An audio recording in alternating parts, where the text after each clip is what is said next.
summer and hot. Is it really good coffee? Yes, it is, because it's Koa coffee. Good morning, folks. It is Tuesday. Tuesday, right? It is Tuesday, May 3rd, 2022. And I tell you what, I got a feeling that um not gonna be the greatest summer coming. I have just a feeling that because I've been here before, where May just starts off as what April should be. April showers bring May flowers.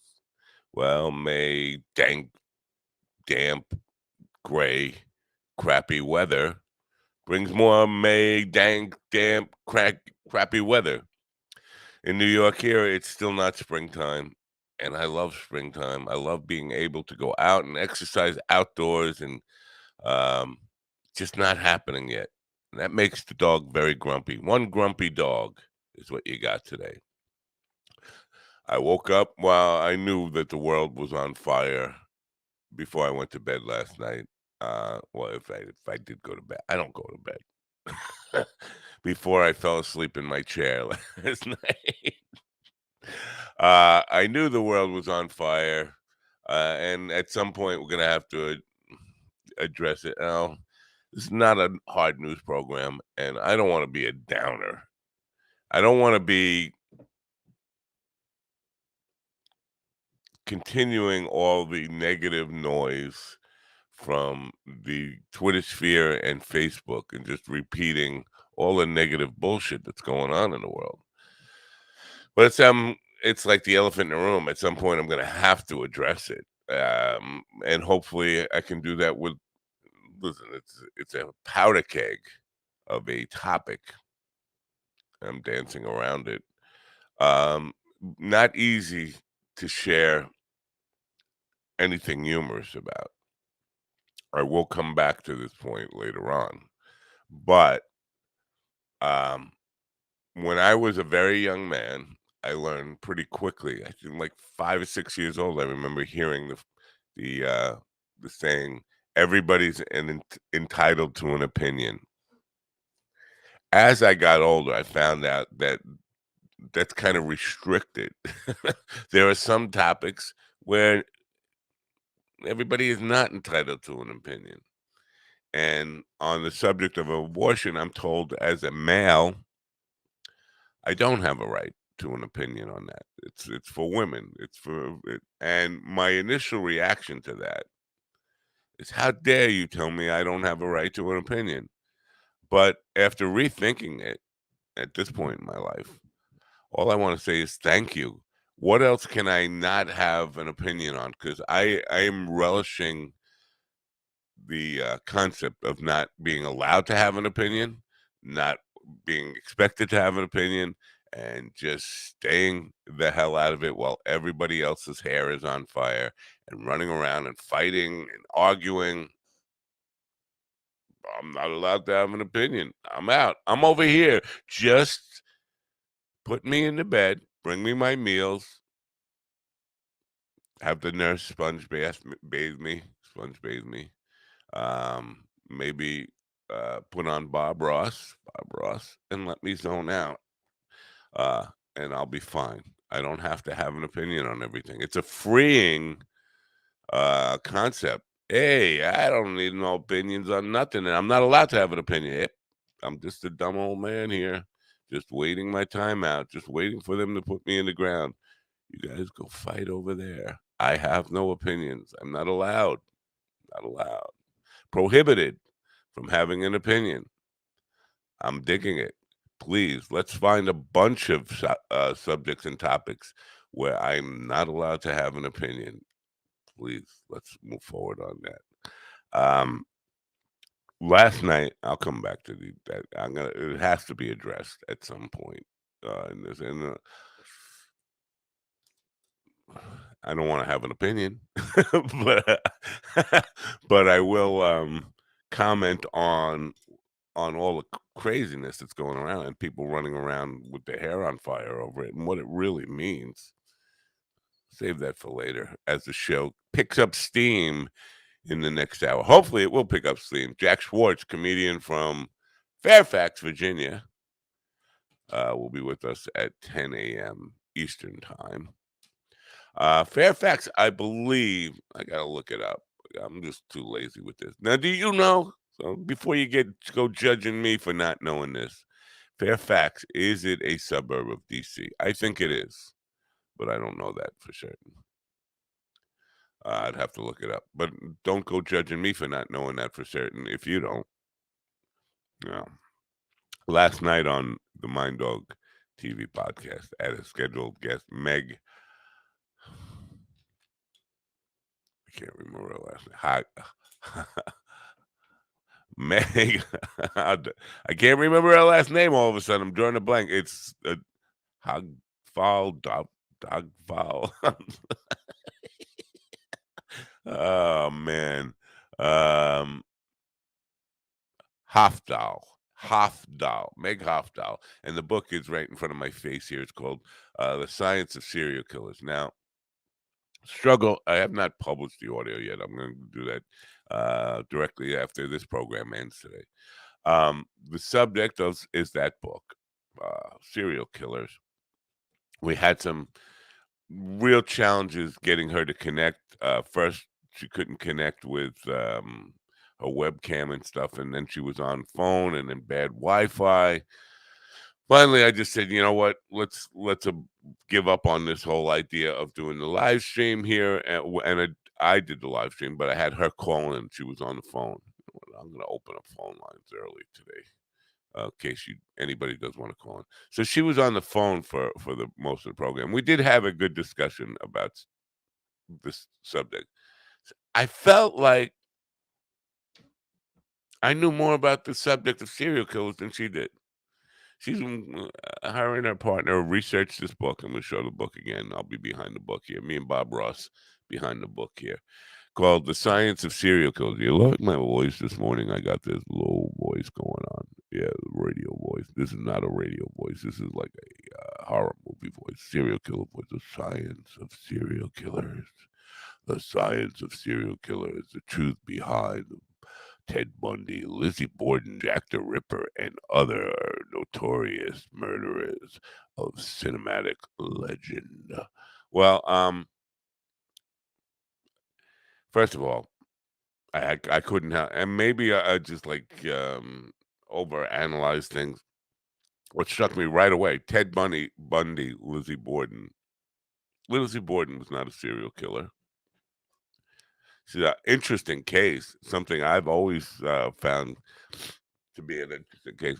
Not sure that she actually did it, although most people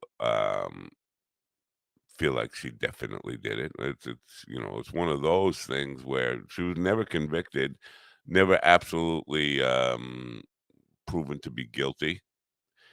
It's hard to come up with an alternative theory of the case of what really happened, but she's not a serial killer in any event. So it doesn't really belong in a book about the science of serial killers. Also, Charles Manson is included in her study in that book. Charles Manson is not a serial killer. Charles Manson's not even a killer. As much as we all don't like Charles Manson, and he was evil to the core and a very fucked up individual, might have been a CIA operative. Yes, that's true. It might have been. Tom O'Neill wrote a book that seems to suggest that he was. Anyway, he never killed anybody. He told a bunch of stoned out hippies they should kill people, and they did. I believe he's the only person in the history of American justice system who was convicted of a murder that he just told somebody else to do. Like, it wasn't a murder for hire. I could see, people get convicted of murder when they actually pay somebody else to murder for them or give them like explicit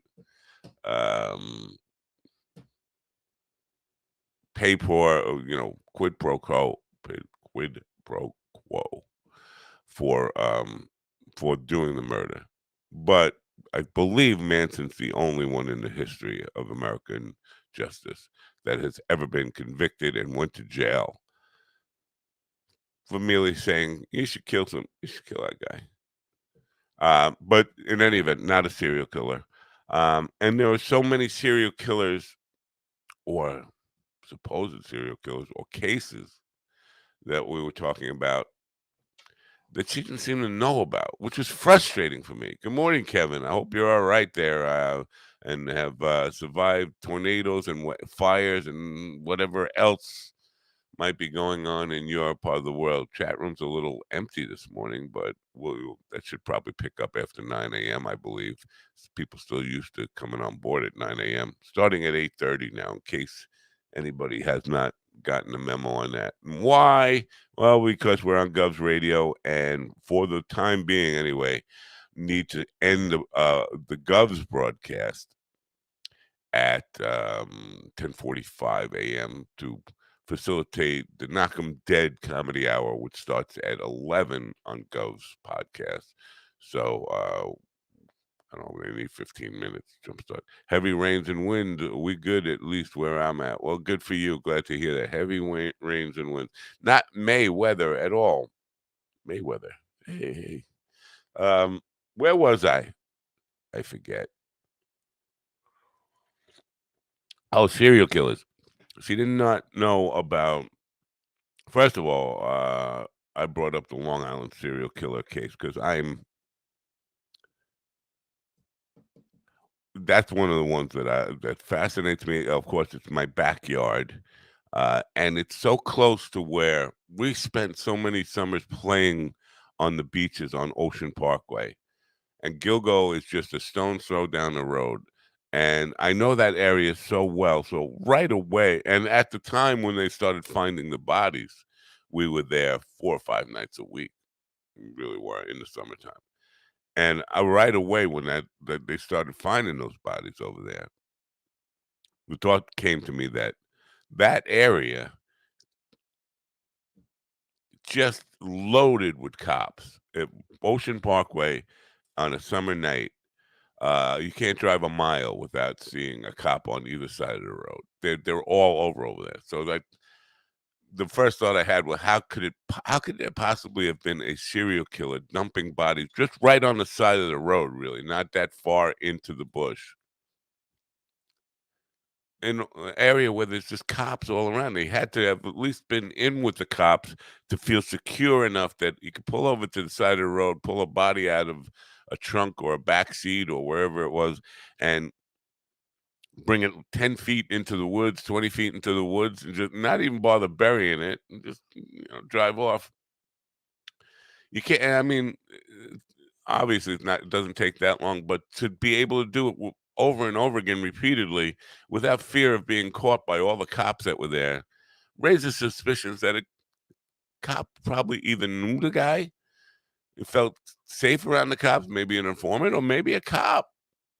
She wasn't really aware of that whole case. You would think somebody doing a book on serial killers would at least know about that. Talked a little bit about Zodiac and try to see, her thoughts on that. And she didn't seem all that well informed on Zodiac or Jack the Ripper.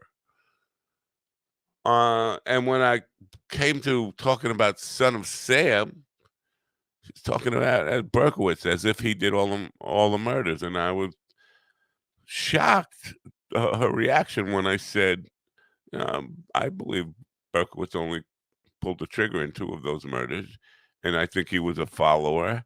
So, like she never heard of that. What? Son of Sam was a cult. Oh, that's ridiculous. I mean, it's the first I'm hearing of it. Really? How long is it? 45 years now?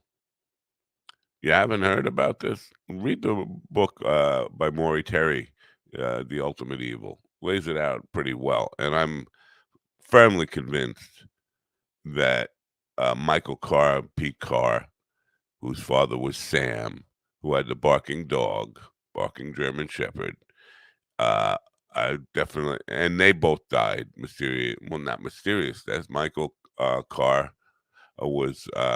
he died on the West Side Highway in a accident that speeding on the West Side Highway appeared to be driven off the road and into an embankment and died in an accident. Pete Carr died in Minot, North Dakota, South Dakota, Minot, one of those Dakotas. It's in Minot, at an Air Force base that was known to have satanic cult activity at it, and he died of a shotgun blast to the head, and it was attributed as a suicide. These are the two real legitimate sons of Sam. Sam being David Berkowitz's neighbor who lived right behind him, who had the barking dog. So the whole case, and there were suggestions of connections to the Manson cult as well. And this guy, because of the Roy Rayton connection out in Southampton, and Melanie Haller from Welcome Back, Cotter, who was raped out there and left on a Long Island Railroad train, basically after she'd been assaulted, and opened that case wide open. Turns out the Cotton Club, the producers of the Cotton Club, Roy Radin, was involved in a lot of wild sex orgies and possibly involved in producing snuff films. And it was said that the Stacy Moskowitz murder, which was part of the Son of Sam cult murders, was actually done for snuff film. And it makes perfect sense when you consider where it was done and the lighting and the van that was parked there that supposedly held the cameras and stuff. So there's all that. She never heard of that. I mean, come on, you're writing a book on serial killers, and a novice like me has a whole bunch of information that you're not really aware of. It's very disappointing. Now, I'm happy to have the conversation because I think we kid ourselves and we like to feel secure, you know.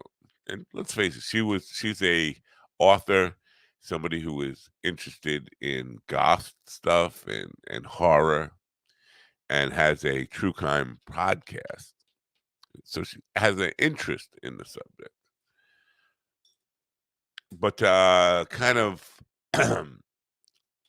downplay how much this serial killing is really going on in America, and how many of cases that are actually out there. We know about some famous cases, but how many cases of real actual serial killers do we not have any idea about that are really going on in the world? Disappointing on some level, but glad to have the conversation. Finally got it in. I will be publishing that directly after this show. I need to have some editing done because we struggled for about 20 minutes with connection, getting the conversation to happen. I actually had to have our phone in. Phone lines are open at 61 496 6464. If anybody wants to call in today, have anything on your mind. Again, I touched on this yesterday. Have in development plans for a late night show. Yes, a late night show, Monday through Thursday, um, from midnight to 1 a.m. Inspired by James Corden leaving the Late Late Show. Now, obviously, uh, I'm under no illusions that I might be considered for that job, and don't don't want. But what happened was James Corden, who I don't even know him. I know very little about him. I do know he's very talented, and I know a lot of people who hate him would just not like to hear me say that for whatever reason. But I know singing, dancing, comedian, whatever, and a lot of people say a lot of people who are not fans of his, and I don't know this for a fact because never really have seen him.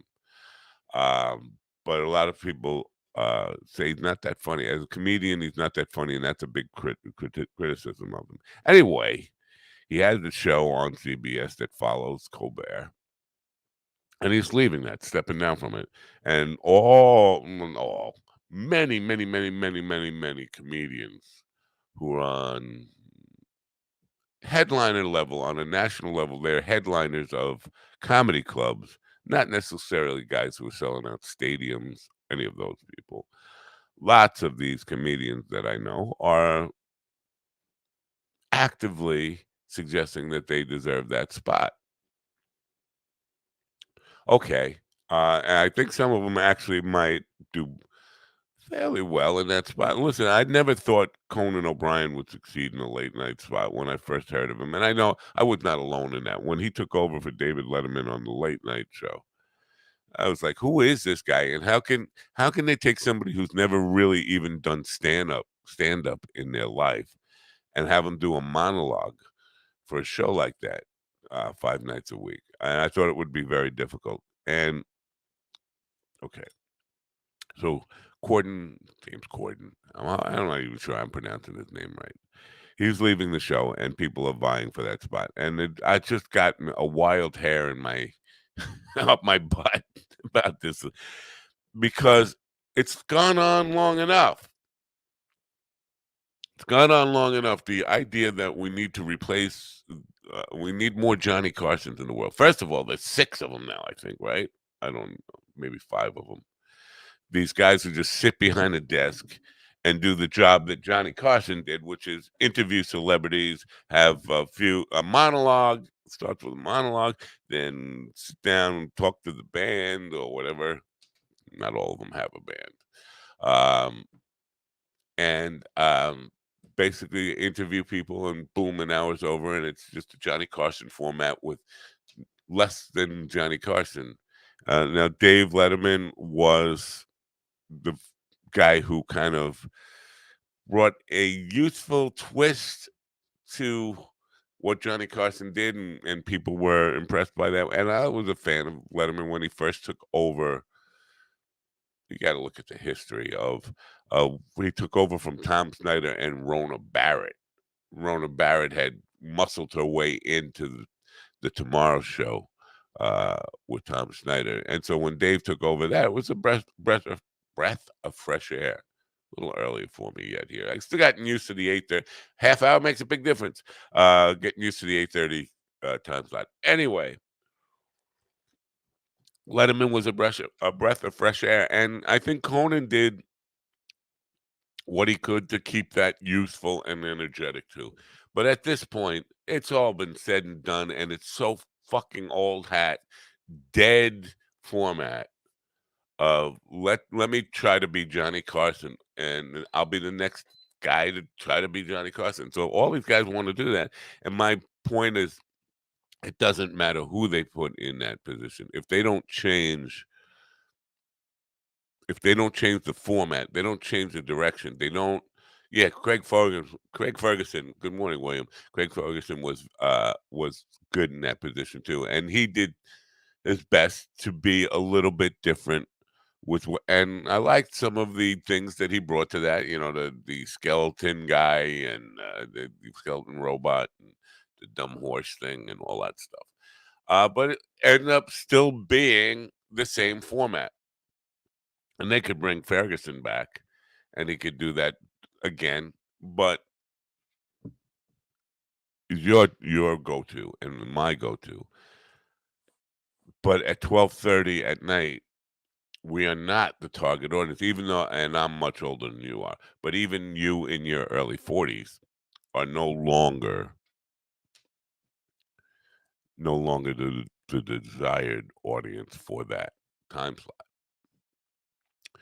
That time slot is made for young people, 20 somethings, college students. Those are the demographic that need to own that portion of the night. That's for them. And I'm not saying the host needs to be that, but uh the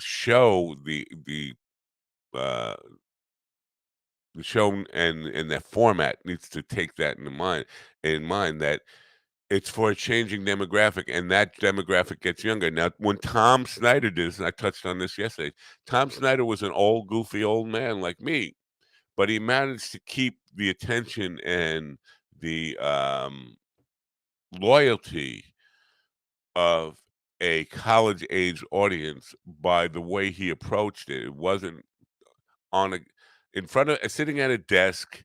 He didn't have a desk. He just had chairs, casual, smoking a cigarette, and having Johnny Rotten on, and uh, arguing, and getting into really arguing arguments with Johnny Rotten, having him walk off the set, having John Lennon on when John Lennon was fighting deportation, and having deep conversations for an hour with John Lennon, which you would not see. Dick Cavett had Lennon on, but it was fluff. Tom Schneider did some real in-depth stuff, and that held the attention of college students of that era. I was one. I know that was my generation. So we were clinging to that show. Tomorrow's show was as cool as anything. Um, but all right, times are changing. Now what you have is the millennials who are not interested. Craig Ferguson, anybody like that. They're not interested in that format. They're not interested in a guy coming out, "Hey, everybody, it's a great day for America. Let me go sit at the desk and have a comedian come in, or a person with a film, or even an actress showing a lot of leg that I can flirt with and blah blah blah for, and do that kind of interview. Not for a 18, 19-year-old kid in his college dorm room. Sorry, that's not gonna cut it. They want something dangerous. They want actual live, and I don't know. I'm saying what they want. I'm saying what will work to keep them involved. They wanna be interactive. They want more of a, internet feel to it because that's what they grew up on. They did not grow up on Johnny Carson and the sit-down desk format. If it's almost to those young people, you're looking at an old man sitting at a desk interviewing people. It's kind of formal. It's not what kids want. Kids, it feels like almost like you're watching a job interview. That's not what they want something different. They want something exciting. They want something dangerous. Feels like it's anything could blow up, and that's what Tom Schneider's uh, gift to that time slot was. That show always felt like it was this far from going off the rails. They love Rogan. Yes, well, I'm not so sure about that either. Um, when we put up, shut up, or stand up. Um, I'm not sure they love. I think Rogan's real demographic is more 30-year-olds to 45-year-olds. I think those are the people who are mostly with Rogan. I don't see a lot of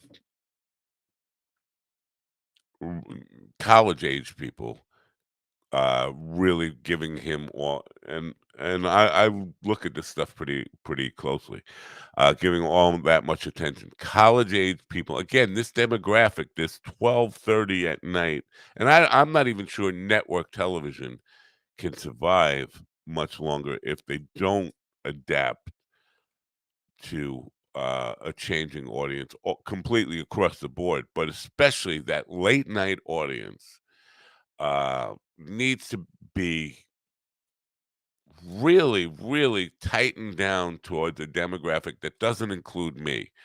It doesn't include most of you listening to this program. It includes 18 to 25-year-olds. Now, I've had 18 to 25-year-olds on this program who responded very well to what we're doing here, said they liked it, but what they would not stay up late to watch it and get loyal to it and become part of a loyal audience behind it. That just wouldn't happen. Good morning, Craig. Reports, please. Report in, Craig. What's the Craig Johnson from Albuquerque is with us. What is the situation where you are? Fires, smoke, still any rain in sight? Any kind of good news on the horizon? Anything worth looking forward to out there to hopefully end not end it because droughts don't just end overnight, but hopefully at least put the fires out, winds die down, any of that stuff, anything happening on the positive side. Give us some good news, Criera. It's Craig in the not so happy minute. No rain coming anytime soon. That's not good news. That's depressing news. We got all the rain you want in May. We're supposed to have sunshine and flowers here, and it's supposed to be warm out, and it's not. No mistakes, happy accidents, baby. Oh, look at that. Look at Bob smiling with his. Uh, anyway, I guess it's time. I guess it's time, isn't it? I hate to. It's time to talk about the elephant in the room.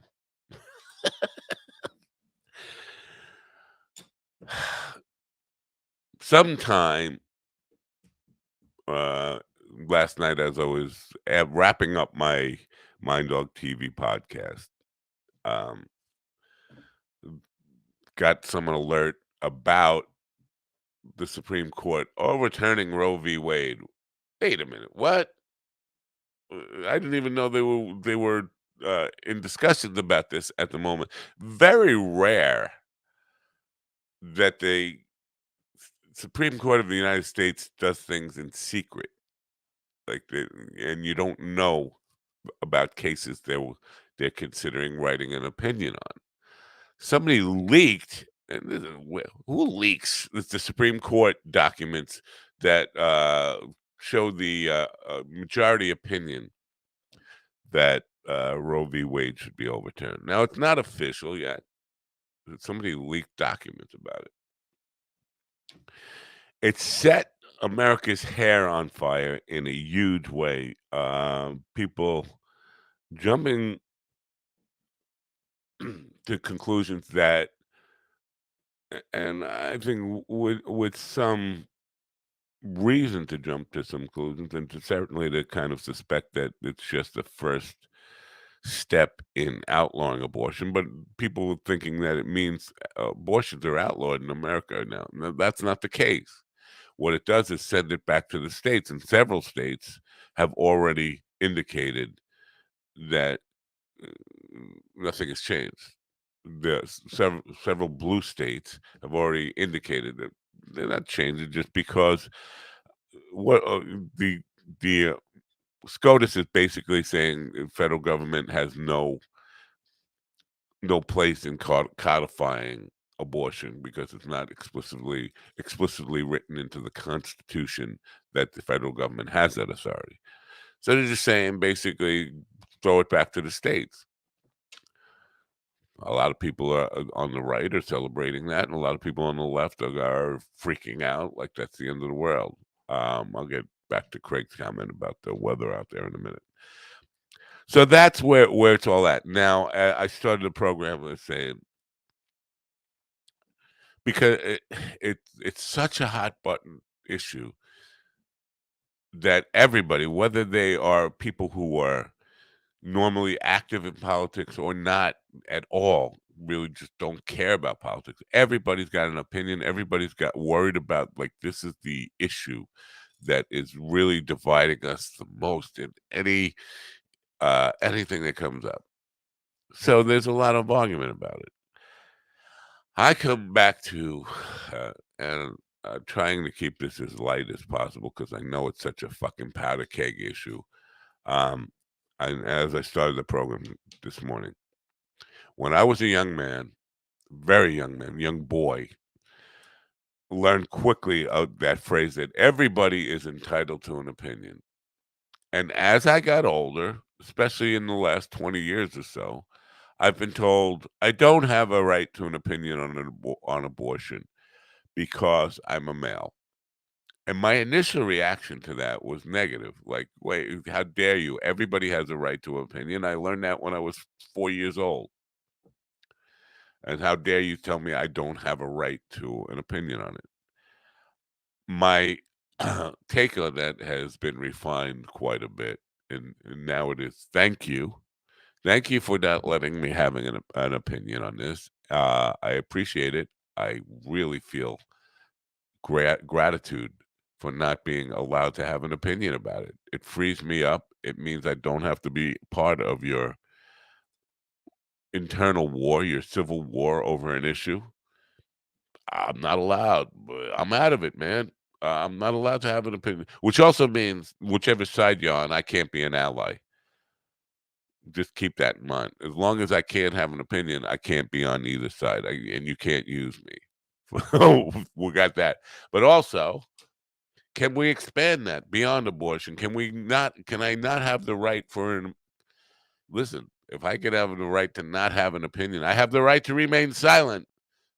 I have the I have the right to not have an opinion. And in some cases now required not to have an opinion.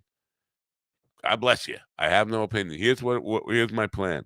I'm just gonna be a ward of the state. I'm gonna lay in bed.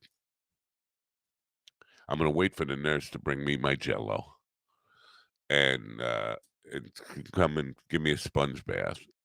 And we'll put on Bob Ross, light up a stogie, and veg out. Me and Bob, and that's how I will ride out the rest of my years. I'm fine with that. That sounds like paradise to me. Just laying in bed, having a nurse wash my balls, feed me Jello, put on Bob Ross, maybe bring me a pipe full of weed every once in a while. Last night I found my weed and I hadn't been getting stoned in the last 2 weeks, and I made up for it late last night. I was huffing and puffing and puffing and huffing. Uh, but so that's yeah, I'm fine. You don't want me to have an opinion? That's where I'm at. Good for you. I have no opinion. I hope every man in the country should not have an opinion. Let the women fight this one out. I think the women on the left would be shocked to find out that they're outnumbered by women on the right. That because the general, here I go. I'm not having an opinion here about the subject at hand. I'm just stating um, a fact of life.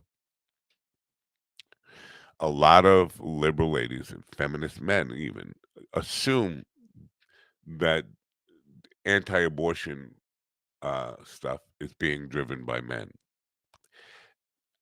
Wrong. That's wrong. It's just flat out wrong, and that's not an opinion. This is just a fact. I know because I live with it. I see it. I see it every Sunday morning. Um, the anti-abortion movement is being driven by Christian women, white Christian women, in a huge way. Uh, and so when you see the white Republican men who are in power pushing legislation toward that, they're doing it because their wives are yanking their chains extremely hard about this. It's white women uh, that want to force women to carry um, uh, a pregnancy to delivery. It's white women that are behind all of this stuff. And so the idea that, and so some of them, the people on the left are the first ones to say that I should stay out of it, or all men should stay out of it. But when they find out that that leaves them, that leaves them on a losing side. They're in the minority, and they're outnumbered by the white Christian white women. Those people, they're outnumbered. They're going to lose that fight. Let it, so be it. I mean, this is the hole you're digging. This is the position you're creating. I'm staying out of it. I'm not going to have an opinion. And just before I get off of this subject, I will say I'm kind of qualified to have an opinion, even though I don't want one. And my qualification for that comes from my experience in pathology, doing autopsies on fetuses, stillborns, doing some monitoring and recording of data aborted fetuses and miscarriages and things like that. Saw more babies, dead fetuses, stillborn, dead children than most people could count. Uh, and I know that's really a heavy thing for a morning program that's supposed to be trying to keep it light. So most of them, and I can tell you, none of you people, not me especially, and even many doctors whose job it is to know these things, often are stumped by is when I'd ask, they put the specimen on the table. The specimen could be a fetus, it could be a stillborn, it could be a baby that died in childbirth, it could have been out of the womb for a week, could have been born and died. You don't know until you read the chart. So I'd ask the doctor, "What is this a fetus?" "Oh, I don't know. I have to look at the chart." You don't know. So that that experience taught me a lot about this whole idea, when does life begin and what is a baby? If doctors can't tell the difference between a baby and a fetus, that tells you a lot. It's not just lay people. It's not just you and me who would see that and have no clue without reading the chart what you're looking at. Changes your perspective on what really qualifies as a human life. That's all I'm going to say about that. So I think if everybody had that experience, we'd all have calmer heads about the discussion about the issue rather than calling people baby murderers or uh you know saying that they just want to enslave women and all that stuff. The rhetoric is off the charts. That's all I want to say about that. So, bottom line here is I'm glad I'm free, that I don't have an opinion. I'm not allowed to have an opinion. I'm deemed by society as not worthy of an opinion. Fine. Let's go down that rabbit hole all the way. And I'm not allowed to have an opinion about anything, and I'll feel much better. I'll be a happy idiot. I'll smoke a lot of grass. I'll watch a lot of Bob Ross, and again, maybe have a nurse wash my balls every day. That would be nice. I'm going back to Craig's comments about what's going on there. Winds will persist through Wednesday, slight break, then Friday, through Thursday and Friday, then significant winds over the weekend. Oh, brother. So yeah, the world is on fire, folks. Yay. Ah, what do I got? 9:13 a.m. and I'm drinking cold coffee. Are you drinking cold coffee? You know they're our sponsor. I'm not going to play the sponsor clip just yet, but I do want you to know that they are. Um, they are sponsoring this program, and we're happy to have them sponsoring this program. Now, I had again, still looking for, uh, and probably will be. I need to contact Otis Hicks, a sports guy, to do 3 minutes or 5 minutes, 2 hours, once an hour on this program. 2 hours, one possibly into the third hour. I don't know where we're going with that, but I need a sports guy to do some sports with a sense of humor for a brief segment on this program. Also, talked about just earlier about wanting to do the late night show. Still interested and definitely want to have a co-host or people on that, not just me. And I want some fresh ideas and writers to get involved in this late night program. I would like to launch it in June. That I'm that aggressive on it. I'm trying to build up some production funds because I don't want to do this, whatever this is. Me sitting at a desk, even having a comedian come on live stream. Now that would be cool to have comedians come on live stream and do this stuff and be able to say, you want to talk to comedians, rock stars, filmmakers, any of these people. You want to talk to these people, call in and face stream with some real cool people. That's an interesting aspect of the show. But I don't want it to be just this sitting at, I definitely don't want to be a desk. Uh and I'm not really at a desk here. There's a table here. It's not a task.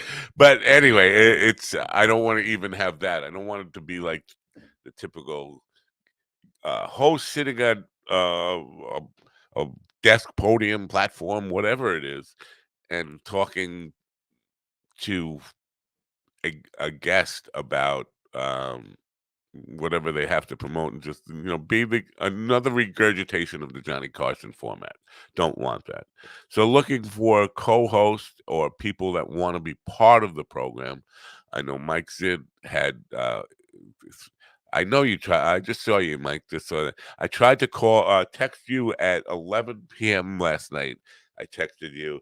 Is it too late to talk? And it bounced back saying, "Let me just tell you what it says: error, invalid number," which is weird because I was just replying to the call that you called me. It says, "Invalid number. Please resend using a valid 10-digit mobile number or valid short code." Because what I just it was 11 p.m. and I didn't know if that was too late to contact you. I know you are a working person who needs to get up in the morning, and I didn't want to just call back. So for some reason, I can get phone calls from you, I can get texts from you, but my phone won't let me just reply back to you. I want to have that conversation with you. Yes, maybe after 12 noon today would be a good time if you can call me, because again, I'm having a different, or I'll email you and maybe we can set up a time when we can have a conversation about that. Love to talk to you about that.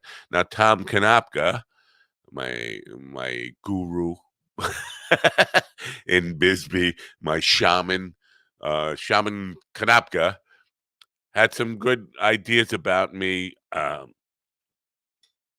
Going lightly at the beginning and having some guest hosts on, try it in like a trial period. Have somebody on for a couple of weeks and see how the reaction to those person is, see how the chemistry is, see how the ideas flow, and if we're simpatico on some of ways to make it new, exciting, and different. And I'm all ears about that, and I'm an open book as to how to do something creative and different that nobody else is doing before. It's not the same old. It's not your grandfather's late night show. So definitely looking for, and I'm definitely want to talk to Mike, of course, and he's definitely welcome to be part of the program. But keeping the doors open for as many ideas and many different people who might want to get involved, and especially any input that anybody wants to have on that, please do call, do write, info at minddogtv.com. Let me know what your ideas are about it. So there's that. What else is going on? It was it's the 10th Amendment is trending because obviously people don't know uh what how our government works. We just want to react to stuff. I'm not going to have an opinion on any of this stuff because I'm not allowed. It is my requirement to remain silent now. Um, but I would just say this: all that really happened, all that really happened with that leaked Supreme Court decision is that it seems to be headed back to the states, and the states will make their own decision. Now, factually, not opinion wise, what that does for the abortion situation, it just makes it kind of okay. If I'm in Texas and I can't have an abortion, I'll go to New Mexico where I can have one, and you'll see a lot more of that kind of stuff going on. Not ideal, probably, uh, but that's the way it looks like we're headed. It doesn't look like what uh, you know, people say, well, that means abortion is going to be illegal everywhere in America. That's not the case, not yet, at least. Could be a stepping stone in that direction, and I won't have an opinion on that either until it happens. Not gonna have an opinion on anything. Just saying what the reality of the situation is. Andy just tweeted that raw dog sales pitches are going to be tougher. Well, you gotta love Andy. Andy is uh he is a wise man in his own right. That's how I say. A lot of personal perspective from him, but again, I think a lot of people are overreacting to something that hasn't really happened yet. I think it's very curious that, and I started with this one on when I got on that subject anyway, is that the Supreme Court generally doesn't do things in secret. Like they were keeping this both, both sides. I hate to even say the words both sides, but both sides, left and right judges, both playing this awfully close to the vest for the Supreme Court. Generally, when they're considering things. Hey, good morning, sunshine, or lack of sunshine, as we call it here in New York. Good morning, gray skies, sugar cat. Oh, you're not even here, are you? You're down south somewhere in Amtrak land, aren't you? Well, good morning wherever you are. I hope it's sunnier where you are than it is here in New York, where it's dreary and gray and not very May-like. Anyway, what was I talking about? Oh, the Supreme Court doing stuff in secret. They don't generally do that in secret. So they were intentionally uh, talking about Roe v. Wade in secret, which is really hard to imagine that the Supreme Court would become a deep state all of a sudden. Um, but the documents were leaked, and that puts a whole other level of intrigue on it. Like somebody leaked those documents, and we can presume one side or the other. We don't know that for a fact, but obviously the documents were being passed around the Supreme Court, and clerks and stuff were seeing it, and those people were expected to keep it hush hush, and somebody took it upon themselves to leak it out. Somebody on one side or the other. Just curious. Now, who will that person ever be found out? Any of that kind of stuff? Who knows? Oh, cat's back in New York City. Well, I'm sorry to. I hope it's a little better in the city than it is here on Long Island right now. It's not May, but on the bright side, it's not burning and no dust bowl either, like they're having in New Mexico. Women's clinics next to our dispensaries. We welcome all from Texas and Oklahoma. Is Oklahoma gonna be banning abortions too? I did not know about that, but yeah, so it's gonna be up to the states. That's all I could say about that. Anyway, I'm not allowed to have an opinion about it. I'm just gonna keep saying that.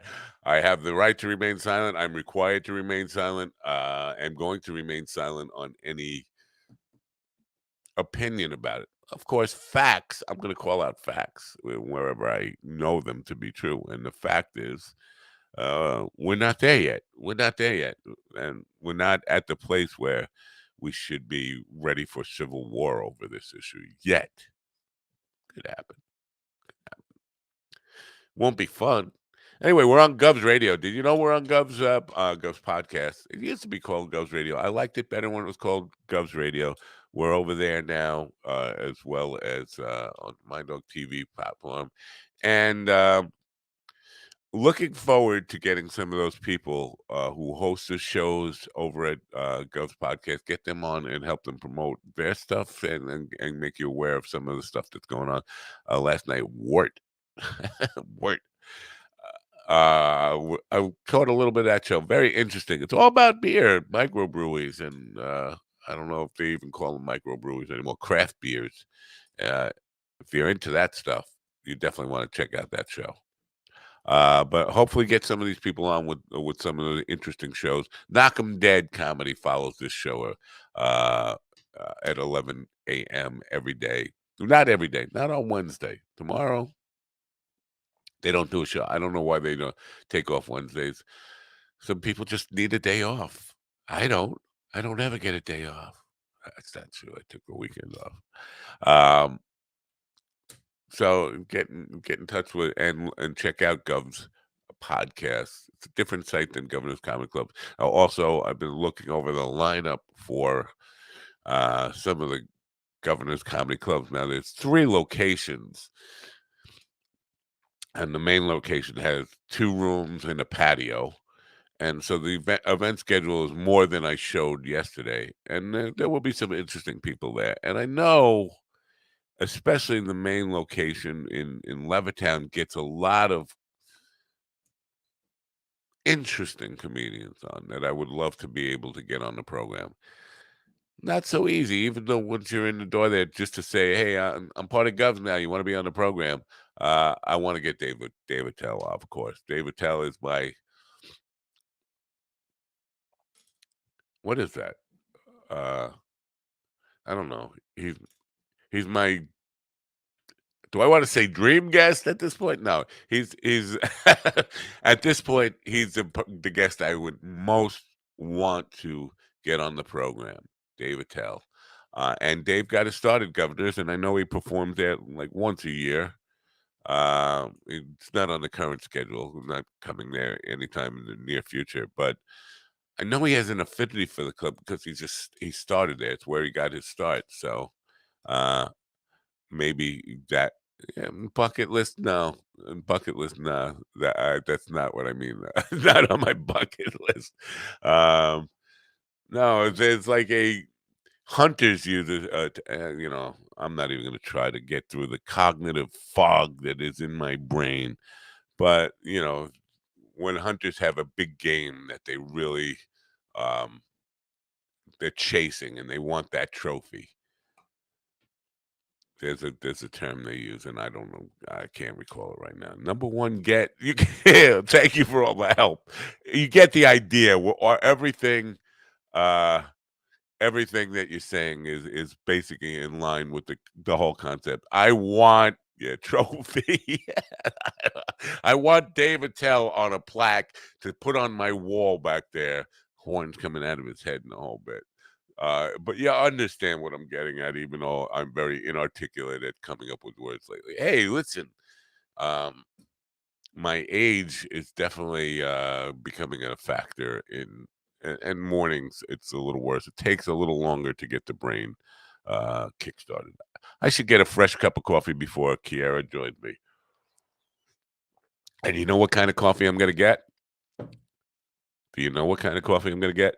Do you know what kind of coffee I'm going to get? Man, it's quiet out there.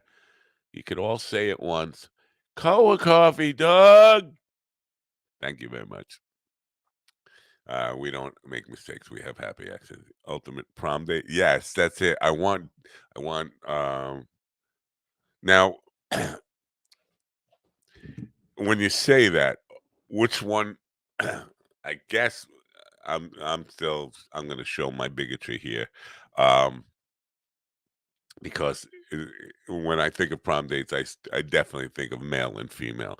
Now, which one of us is going to be in a tux, and which one of us is going to be in a dress in your little fantasy scenario there, Craig? And if you say I'm the one in the dress, I'm going to drive out to New Mexico today, and we're going to fight. That's what I'm telling you right now. Well, cold coffee, of course. See, Kelly gets it. I got to depend on Kelly because the rest of you just let me down.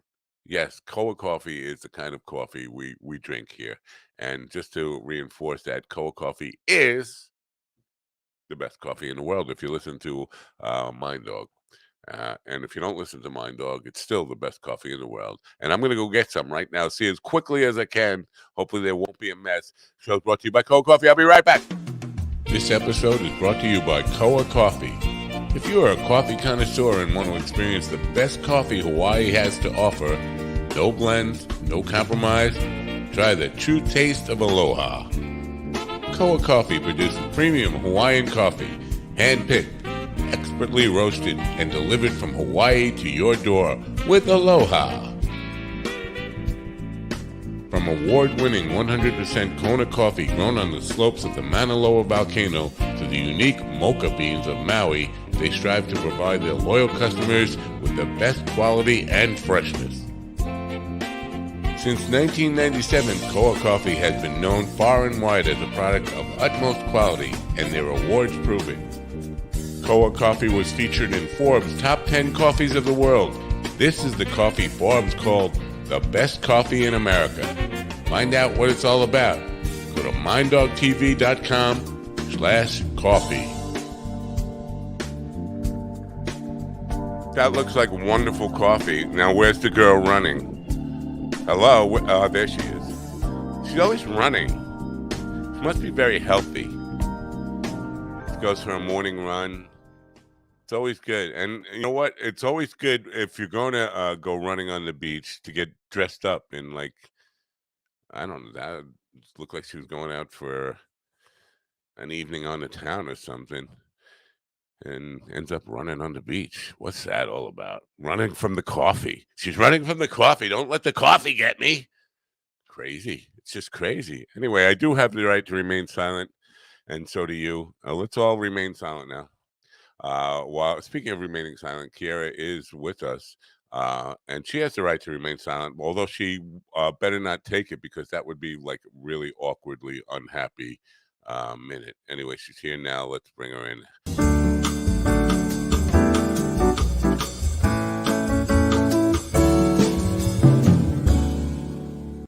Oh, wait, I'm muting myself. Why am I muting myself? Good morning. Good morning. You have the right to remain silent. Do you care? Yes. Okay. Okay. Don't remain silent, though. Do I pass? You have a right to, but you probably shouldn't if you're going to be on television and the radio and all that kind of stuff. Are you a fan of late night? You don't watch television at all, right? Late night? No. No. Do you know this James Corden guy is the late night guy who's stepping away? I've heard of him. Yeah, I've heard of him too. I don't really, but people seem to have strong opinions about him. But it's basically he's the reason that I'm interested in doing a late night show. Not that I anything about him. It's just because all the other comedians many comedians that I am aware of want his job now, and it's just like, you know what, that job is crap. Right. You need to do something different. Right. But I know people are talking about him saying he's not funny. I do know this much about him. He can dance and sing. He's one of these. He seems like a Broadway guy. He's like a blonde-haired guy, right? Yeah, and English. Yeah. English accent, but he's more like a show guy, like da da da da da da Bugs Bunny and Daffy Duck. On with the show, we must go. He's that kind of guy, big. Oh. He's an Ethel Merman in a suit. Oh boy. Were you ever interested in theater and stuff, or like Broadway kind of musicals and all that kind of crap? Yes, I have my degree. Yes. Yes, I have a degree. In theater, Broadway, like theatrical stuff. Mm-hmm. Yeah, look where it's gotten me. Oh no, that's sad. That's a sad story. Listen, a lot of us got degrees that ended up being not used. Yeah. So musicals. What do you like? Broadway musicals. Come on, give me something. I love Little Shop of Horrors. I love Chicago. I love Les Mis. Are you a Les Mis fan? No. I've never seen. I mean, I've seen Les Mis, but I've never seen it on Broadway. So right. I don't know. Wow, I think I saw it on Broadway 7 times. Really? Yeah, and I never really ever wanted to. I was brought there. Oh, we got tickets to Les Mis. I love it though. I mean, the first time I went, the first time was completely reluctantly, and I was like thinking I should probably bring razor blades. I could sneak off and just like slip my wrists in the Oh. bathroom and let's make a spectacle out of it. But then I sat through it and I was like, wow, I was really moved. I mean, really emotionally moved by it. And then, but I never wanted to go back. People kept buying tickets. And, oh, we'll go to see Les Mis. Oh, geez. Ah, What was that's the gotta other? suck. Well, not really. My first, I don't want to say, 'cause it wasn't really my first ever musical performance, but the first one I remember getting paid for was 1973, 74, 74. I played gospel. I would play bass in gospel, Godspell. Oh, wow. And the only white guy on a stage full of, I probably 50 people. I was the white Right. marshmallow sticking out. But yeah, and I had to do it reading from sight reading because it was the first day first day in school Hmm. in Florida, and they said, "Well, we're having a performance of Godspell tonight, and our bass player can't make it." And you play bass? I was like, I never really play bass. I said, "Well, we need somebody, and you're it." Wow. And yeah, and I ended up going to do a performance at like an adult home or something like that. And I got paid $25 for it. Wow. Yeah. But I love that play. Love Jesus Christ Superstar. What Hmm. else? I'm just thinking some of the musicals that I not a whole lot of them. Never seen Phantom of the Opera on Broadway, and I'd like to go see it before it's not there anymore, even though it's Is been it there. still there? Because It's still there. I mastered the album for that in 1992 when I was a mastering engineer for Polygram Records, and I mastered so many of those. We were reproducing, God, I probably 10 billion cassettes. It felt like, and this was before CDs were the main distribution, and so and listening to that over and over again because every time you'd run a master and a master would make 10,000 or so CD cassettes, and Mm. then so the next order, so you'd have to make masters over. So I'd listen to it from like 9 o'clock in the morning till 3 o'clock in the morning, over and over again, making masters to Ooh. run these things off. Yeah, for Wow. months at a time. So I knew every word, every nuance of that musical performance, and never once saw the show. Wow. Still What haven't. about the movie? Never seen the movie? No. Oh. It's like Now I you don't probably need don't want to. to. Yeah. It's so much in my head now. It's just I do. I play the music sometimes, and it's kind of weird when I sitting there playing the acoustic guitar and I start breaking out show tunes. It's like, what the hell is that? Nobody plays show tunes. I used to sing show tunes at the wineries. Um, they had open mic nights and I would just go there and sing Broadway. It's all I knew at first, so I Yeah. just, go up there and sing all that jazz and people would be like, what's this? But Now, never. you have a little morning voice on, or I would challenge you to give me just like one line from any kind of musical song. I have musical Broadway music. You don't have to do it right now, but you do because I could tell you have a little bit of like the mind dog voice going on. Yeah. Yeah. Yeah, just a little, just a little bit. Anything happening in the world that's happy because the world is on fire. America hates each other. We're ready for civil war again. So, give us something so take our minds off of that. Oh man. The pressure's on. Oh man. All right. Well, I'll share this first article because it's useful. I have some others if it sucks, but Anything that makes us not want to kill each other is good. That's what I'm looking for. It's something to say. Uh, you are not my enemy just because we have a difference of opinion about something. And I'm not, according to the world, I don't have any more opinions. I'm not allowed to have an opinion, and I'm fine with that. I don't want an opinion. It's a freeing construct. but isn't that an opinion? No, it's a rule that I'm not allowed to have an opinion. It's a rule. It's a rule, and I'm fine with it. I'm very this is what I want out of life because I've gotten to, I've had a very full life, done everything I think I really want to do except have David Tell on. And now what I would really like, Bob Ross, I love that shirt. I would like to just lay in bed and have them bring me my meals, Jello mostly, in bed. I'd like the nurse to kind of give me a sponge bath, put on Bob Ross, and just let me just like zone out. Because when Bob Ross is on, I can binge watch him for days. Yes. And just never really see a show because every time he starts to whisper, I go to sleep. Yes, that's how we used to fall asleep to Bob Ross. And then I hear the intro music start again. I wake up and go, okay, what did that one look like? Oh, I've done that painting. And then he starts the next one, and I'm right back to sleep. And that should be the rest of my existence until they burn me up, make ashes out of me, whatever they're going to do with me. Ooh. On a happy note, before you get to your story here, one thing that I find intriguing of that they do with people now, because other than cremation and burying and all that stuff, burying is really a really outdated thing. But with my mom, the idea was to put her in a tree seed. Oh, I've seen that. And you plant the tree, and then the tree comes back to life, and then it kind of has the spirit of your loved one or whatever. So what tree was she? Well, no, it didn't happen. That was the talk about it, but we didn't do it. But I think I would like that. That wouldn't be bad. Come back as a tree. Yeah, I guess. Trees don't have opinions. They do. They do. Right? They have opinions.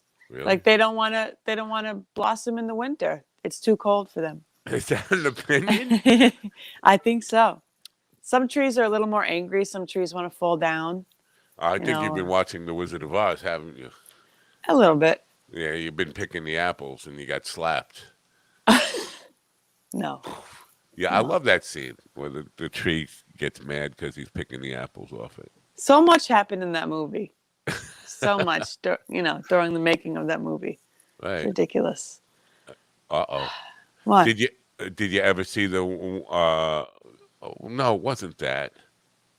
Was it that? Oh yeah, there on one of these films they had like classic things that you never picked up in the movie, and there was supposedly a munchkin who committed suicide in one of the scenes, and you see him swinging in the background. Yeah, I think they took that out because I looked for it, but I can't find it. I remember seeing it but vaguely because I'm so old that the dust is rolling around between my ears right now. But I kind of. It's not dust; it's hair.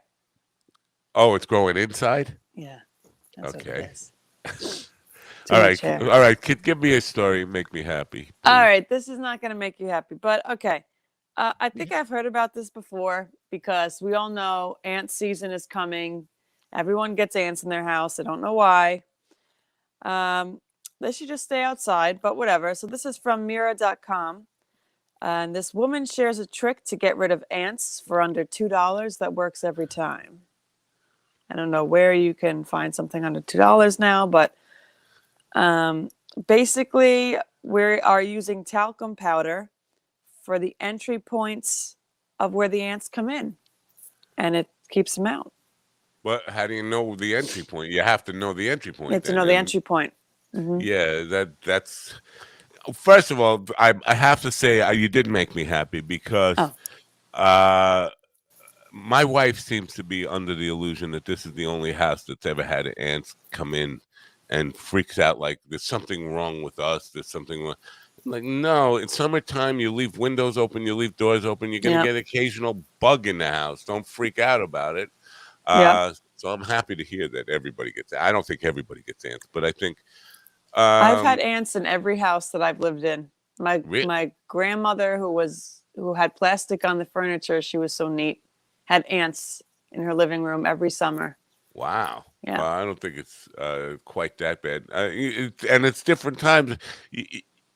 I think There are times when it's worse, and sometimes we definitely contribute to that. Like, you spill something and don't clean it up right away. All of a sudden, they can smell that shit from a mile away. Ants, you could get an ant in New Jersey. All of a sudden, you smell like a grain of sugar, and they're like, Yep. I'm They're on my not the way." worst. I would take ants over those camel crickets any day. Over what? The Over what? the camel crickets. Oh, I don't know about Or them. they're called spider crickets, camel crickets. You've never seen them before? I may have seen them, but I don't know. I don't know that's what they're identifying. I just call everything a bug. Oh my It's no, a they're bug. the worst. Oh my gosh. If you've never had one in your house, you're lucky. Well, They're the things in Florida, they weren't really roaches, but they look like, palmetto bugs. oh my God. Yeah, they're disgusting. I got hit in the head with one at a baseball game. I thought the ball. I said, I got the ball. Oh, it was disgusting. Ugh. Flying roaches. Yeah. No, but Mhm. I'm happy to know that we're not. If I could, but if I will have this discussion with my wife, and she'll tell me I'm lying, or that no, and it's not really, we're not infested with ants. Once in a while, you'll see some ants come in the house, but you freak out about it, like there's something wrong, and like, we're unique. We're the only house in the world where this happens. No, we live in the country. Yes, the Uh, country. yeah, in the country, and we leave windows and stuff and screen doors open and stuff like that. So you're bound to get some kind of bugs every once in a while. I freaking hate bugs. I don't see their point of their existence. They're Yeah. just nasty. We get the camel crickets, and the cat gets them. So I'm glad she's around. And then she'll leave like remnants, like a leg here, leg there. It's absolutely disgusting. Cats do not understand what they're supposed to do. My cat, she does. I Does have she? to give her credit. She's a huntress. She's a hunter, but then she'll bring it to you, right? And that's not what you want them to. Oh, bring me a dead mouse? No. Oh, dead bird? No, thank you. You're supposed to. Right. No, she hasn't done that yet, knock on wood. But she does hunt every insect in the house, every fly. She's good. Wow. No. She's trying to hunt the squirrels at the bird feeder, but they're a lot bigger than her, so I don't know. She's underestimating them. Yeah, no. I've had cats bring me a mouse's face. Just the face. I ripped the face off this mouse just to bring it to you for a present. Well, thanks. I appreciate that, but I didn't. It's not what I asked for Christmas. Oh. And they don't eat them. They just kill them. It's for pleasure. Mike Chavola says we live on an island of sand ants where they were here before us, but not you're thinking this is a Long Island audience. We have like Christina is in Denmark. Bugs are food for her pets. Yes. We have people all over. This is not just Long Island that we're talking about. So you talk about you, me, and Kiera. Yes, we live on Long Island, and there are lots of sand ants here. But I don't live. It's not sandy where I am. It's rocky. On my shore, the North Shore here, you people are South Shore people. You all have sand. I'm not No, don't put me in the title of South Shore. I'm well, from you are the now. North Shore. You were from, but I was from the South Shore. I don't like the South Shore. I hate the South Shore. I love the South Shore. The Sayville, the beach, it's beautiful. Sayville's wonderful. The houses are historic and nice, but the water is poop brown. It is just poop brown all the time. We got skin infections from Tanner Park. We went into the water, and we got like flesh-eating bacteria in our arms. Now, what are you talking about? The bay, or are you talking about the ocean? Because the ocean isn't poop. Yeah, the bay is full of crap. Now, I know the bay used to, talk about pollution. When I was a kid, here he goes talking about the good old days again. When I was a kid, I mean, there was nothing but clam boats. Now there's no seafood left in that bay to. I wouldn't want to eat anything. Yeah. My father catches fish, and he'll cook them. I don't want to eat them from the bay. I don't. Okay. No but desire. I'm just going to say culturally, the South Shore is a better place than the North Shore. And I've lived on the North Shore for the last almost 20 years now. You can't get good Chinese food. You can't get good Italian food. It's like we live It's like we live in True. California or some weird state where they just never do food right. Yes. I do agree with that. When I lived in Copeg, I had some great Thai food, Yeah. great Mexican food. It was great. Yeah. Uh, I don't know because they have lucharitos now out there. Lucharitos is really good. Have you had that? No. Oh, that's some good food.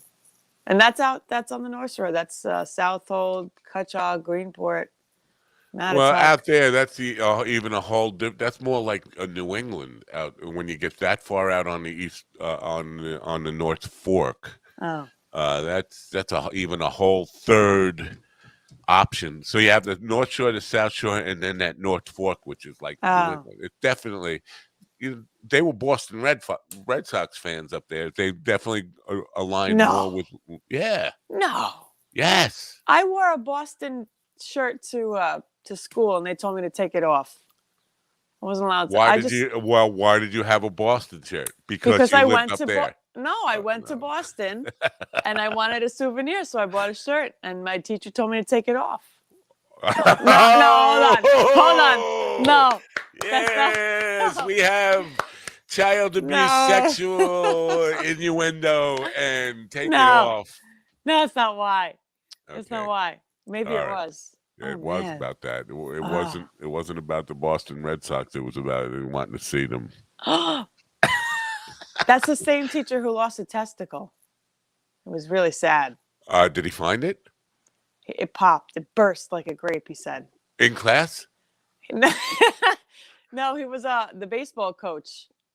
And I know the kid who did it. He didn't do it on purpose. He was tossing around the ball and accidentally tossed it right where he Well, shouldn't have. if William Conway's still with us, he can relate to this. He has a story about that. But my friend Dennis, when he was 17, 18 years old, was riding a motorcycle Huh. and hit something. I forget what he hit, but he took off and he flew 180 feet in the air. The bike stayed where it was, but also on the handlebars of the bike remained one of his testicles. And to this day, What? yeah, he's known as Dang with one thang. That's what we call him.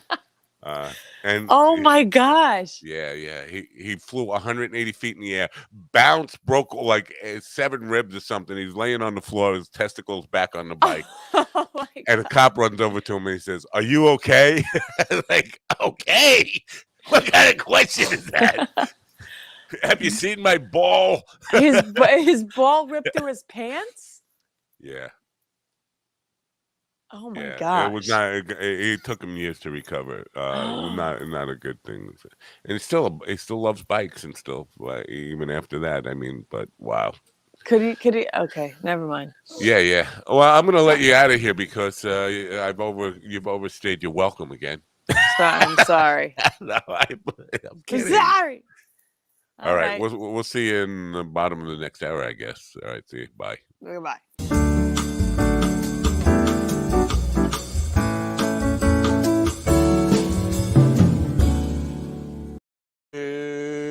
What time is it?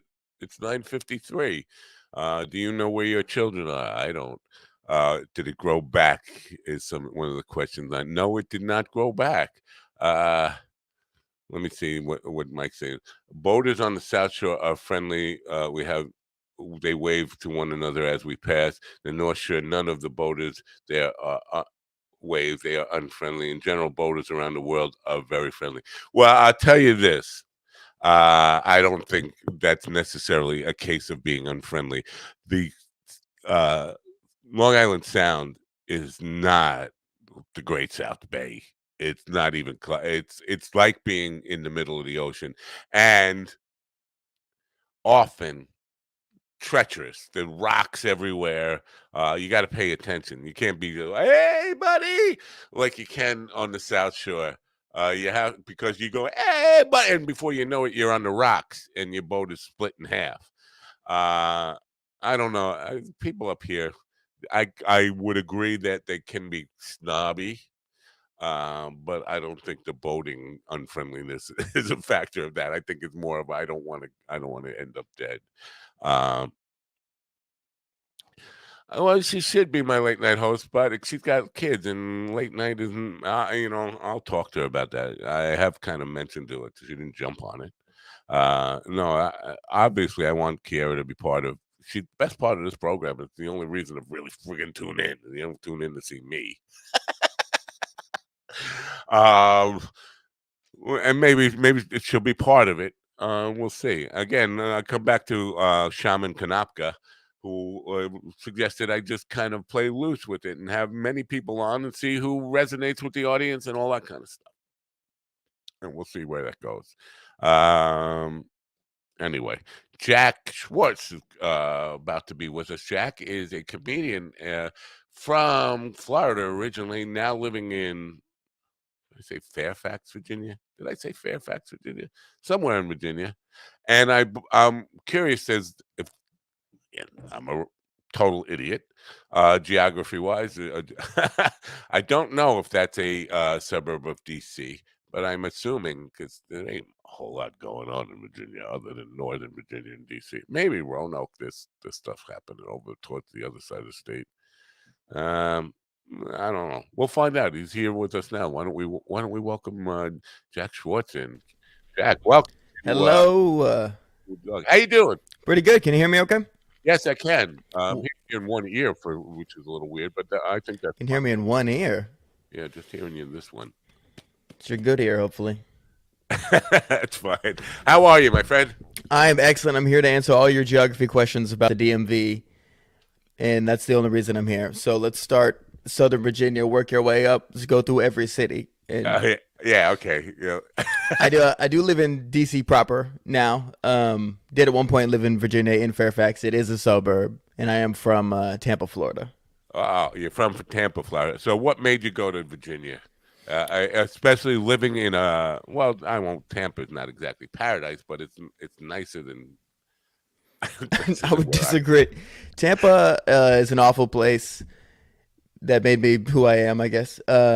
I moved here originally just because I was trying to get out of Tampa, honestly. So Really? yeah, I love Tampa. It's my home, but I was living in a rough-ish area with some roughish folks and was trying to keep my ass out of trouble. And I like that roughishness. Yeah, You gotta rough-ish. have plenty of roughish in your diet. It helps. So, what is the comedy scene like in Fairfax, Virginia, or in DC even? Is it a happening scene? Yeah, DC it's blowing up. It really is. I actually moved to New York for about a little less than a year, very recently, and moved back like 3-4 months ago because the scene here is just, I mean, it's growing every day. Like there's a brand new club called Hotbed that is like packed out Wednesday to Saturday, like 2 shows a night kind of thing. These comics around the area are getting picked up to do, huge gigs, opening for big time comics and getting, on like Netflix festivals and all that kind of stuff. It's awesome. All right, now we're talking. Billy Wayne Davis, I believe, is going to be in D.C. this weekend. And last night on Twitter, he was kind of ranting a little bit about specials and how too many people putting out specials. And to his point, what he was saying is, you're not ready,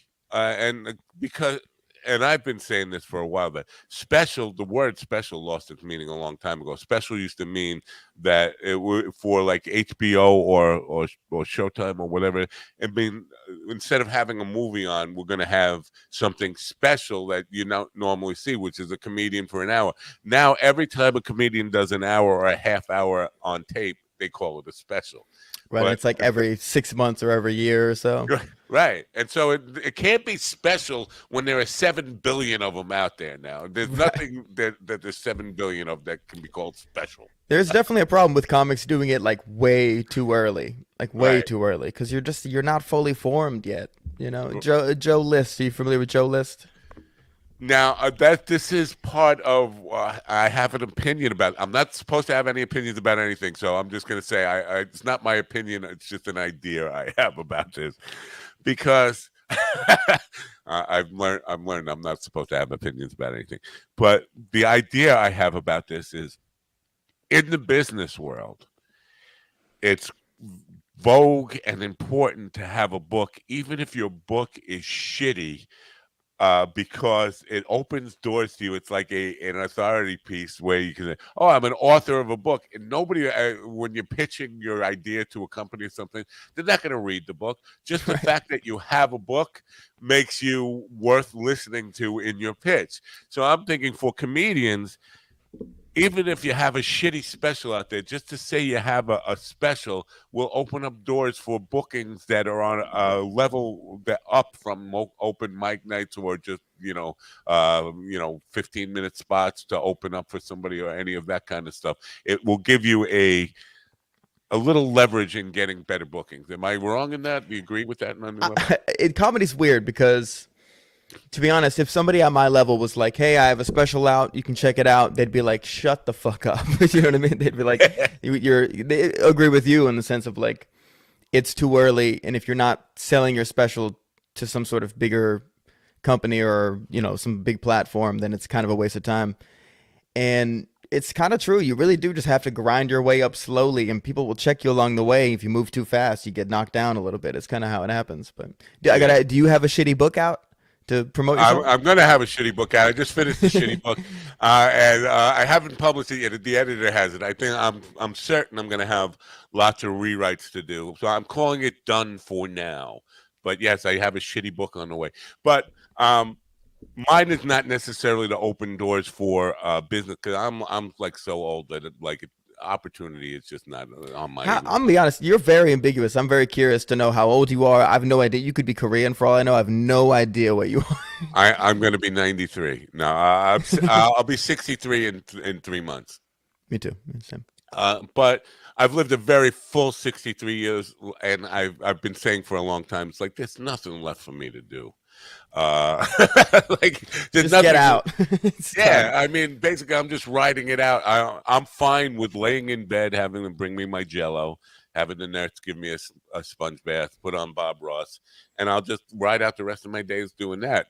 So it's not like I'm writing the book for any kind of hopes that it's going to be a bestseller or anything. It was something I felt like I had to do to kind of have some kind of record that my life was here, that I did something like this. You can stuff me, you can make me into a tree, whatever you do after I'm gone, but at least there's something that says he was here, he had led a life, it was kind of interesting, and this is what happened. This would be taxidermied. You can still do the podcast if you're a taxidermy. If you're just a stuffed version of yourself, Yeah. I don't know if people will listen, but kind of like your book. I mean, I can't wait to not read your book though. The moment it comes out, the first thing I'm going to do is not read it. Yeah. Well, it's called Talking to Strangers, and I have talked to a lot of really very cool people in the podcast stuff. Some great comedians along the way, some great musicians along the way, some great filmmakers along the way. But I've had some really strange experiences talking to people I meet for the first time in this way too. And so it's filled with a lot of just what I've learned from people like you. So how would you, and I hate this question, and so if you hate this question too, I feel your pain. But how do you describe your comedy? How would you describe yourself? Somebody said, what kind of comedy do you do? Mostly just hacky stuff. No, to be honest, I guess people say I'm a storyteller. I do tell stories, but that's not how I started. I started out with more like zinging one-liner short stuff, and then now it seems like I do a lot of 5-minute sets around DC, and a lot of times they're just one story, and then I'm out. And, it's a good way. I've like I said, I grew up in Tampa, Florida, so I feel like I do have plethora of stories to choose from and crazy characters from my life that I have not even touched. Wow. I haven't even figured out how to do. So how old are you? 28.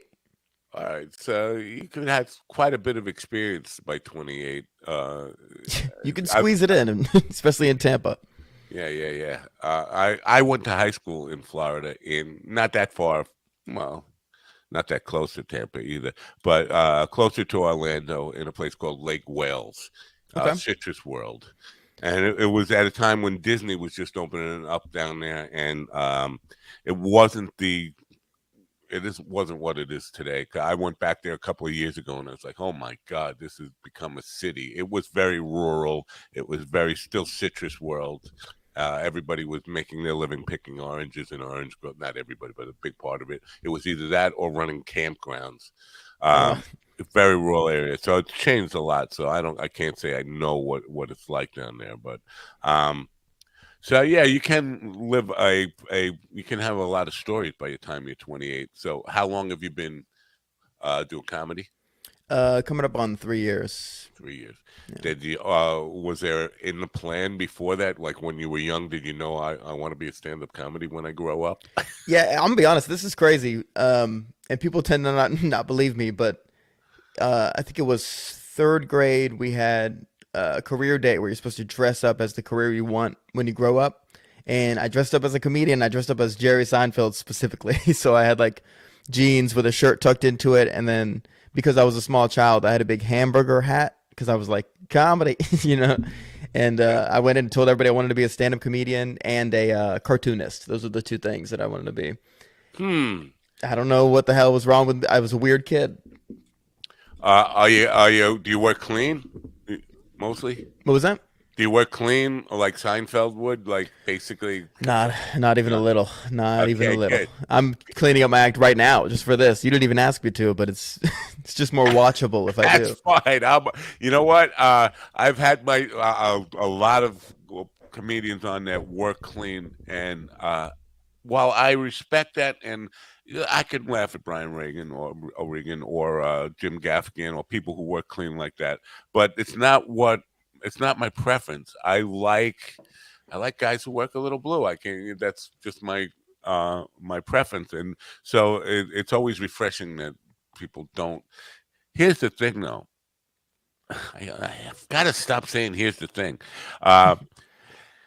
When you have some people will work clean against their own nature because they want to get to a level where they can work steady in more places. And I think if that's not necessarily who you are, like if we were hanging out and we were just joking around, and a lot of the humor you would say would be just regular guy humor and we'll have some F-bombs in it, or just, whatever casual adult humor. Yeah, take my And dick then out. you Whatever. get on stage and you avoid that stuff because you just want to work some more. I feel like that's selling out in a little bit of a way, and like that's not why you become a comedian in the first place. You want to express your true self in some way. You want to be yourself. You don't want to be Jerry Seinfeld or Jim Gaffigan or Right. Well, Jim Gaffigan is an interesting one because I don't think he curses in conversation. I don't think he really has dirty jokes. Right. He could. He just like doesn't need it. That's just who he is. That's wonderful. Seinfeld is, out of date, hard to listen to now, but obviously a legend. Kept it clean. I've been brought on to clean shows and been told to do clean material and have fucked that up every single time. Every single time. I didn't get paid for one because I walked out and said, "What the fuck is up?" And I swear to God it was an accident. And the host was like, "I can't believe you did that. Like, you're such an ass." And I was like, yeah. No, I can relate. Do you drink at all or get high at all? I do all of the above, dude. Honestly, if I wasn't doing this, there might be liquor in my coffee cup, and this wouldn't be nicotine. But this is the clean version of me. You get just filling myself full of caffeine and nicotine. Well, my experience is when I went on the air, 1991, 92, I went on drunk, and I never went on the air drunk. But I was coming from the same guy who I was just talking about before, who lost his ball on a motorcycle. He lost a testicle on a motorcycle. He was getting married. I went to his wedding, and I got tagged at his wedding. And somebody else was starting my show for me. I had a sub starting my show for me, and I was going to come in late. And I got to the studio, and by the time I got to the studio, the guy was panicking. He couldn't work the board. He had screwed everything up, couldn't take a phone call. And we had Tony Danza, who was a pretty big star on television at the time, on one of the lines on hold, and they couldn't put him through. And I was drunk, and I said, "Let me take over." And then they couldn't put him through on the phone call. And I started saying friggin'. And I pounded the desk saying, "This is friggin' stupid. This is what kind of friggin' operation is it? I'm fucking." Uh-oh. And I looked around, and the whole room got quiet, and I said, I just tossed my career out the window, didn't I? I'm on live AM radio set, and I just said, "Fuck, that's it. I'm done." But so I can understand how it could accidentally slip out. It's tough. It is. I mean, plus I grew up cursing a lot, like a lot, like way too much. Like I feel like I had to. I moved here and had to become an adult. In Tampa, I did not have to be an adult. I was surrounded by like-minded folks with face tattoos and shit like that. So never really checked it. And then, like, even in school, I would curse all the time. I don't remember getting in trouble. Then I moved here, and I think it was like one of the first sets that I did. The host came up to me and was like, "Hey, you're saying fuck way too much," which is apparently something that every comic goes through, just saying fuck too much. But I don't know. Yeah. The material itself, what's considered clean, is interesting too, because you can talk about sex, you can talk about something. I guess it's really mostly just sex, because you can't really talk about drugs or anything, but you just can't curse while doing it, which is so bizarre to me. I don't understand that.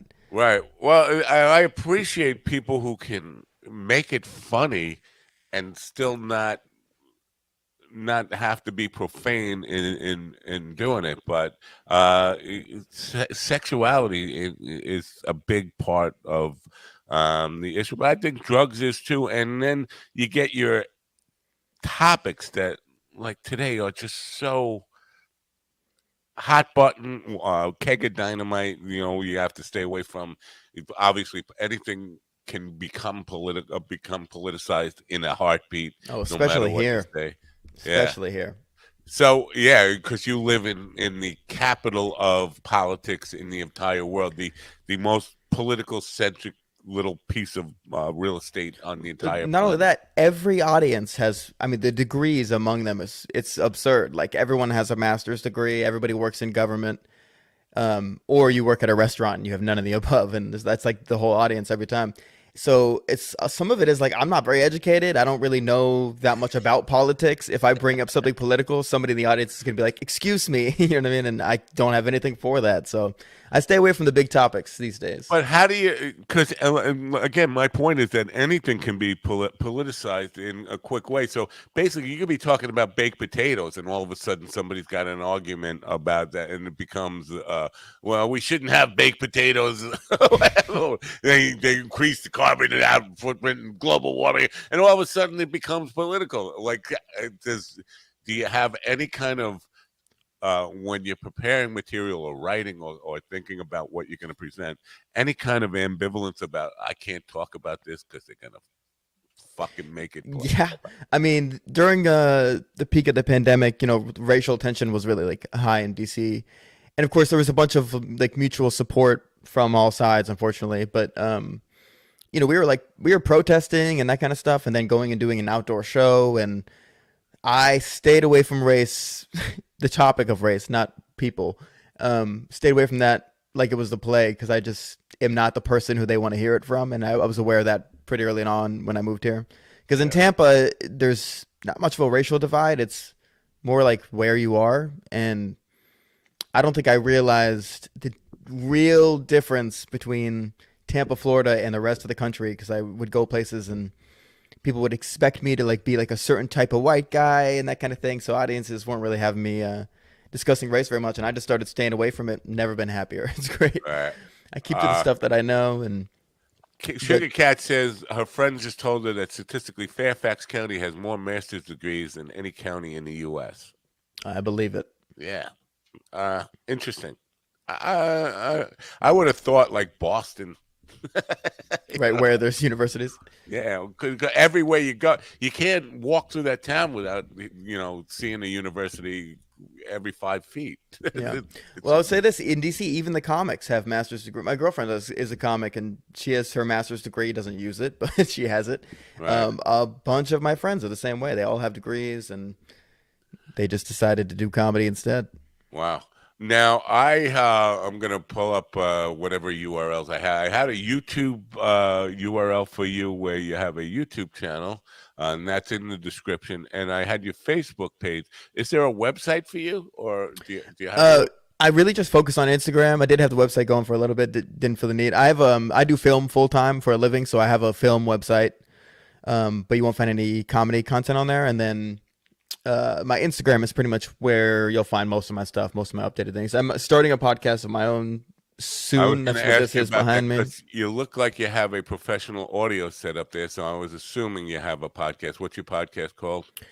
So it's actually still up in the air, but technically it's Jack's apartment, and you're at my apartment. But it's I'm combining film and stand up and podcasting all into one kind of thing. So it's going to be almost like a documentary, like character piece on buddies of mine in comedy, and I'll follow them around for a night, and we'll come do a podcast and talk about honestly like foundational stand up comedy stuff. Because when you're starting out, there's like none of that online. Of like you can find an old video of Jerry Seinfeld telling you to write about life, but that's it, and then everybody else is just Yeah. a fully formed comic, and there's no information.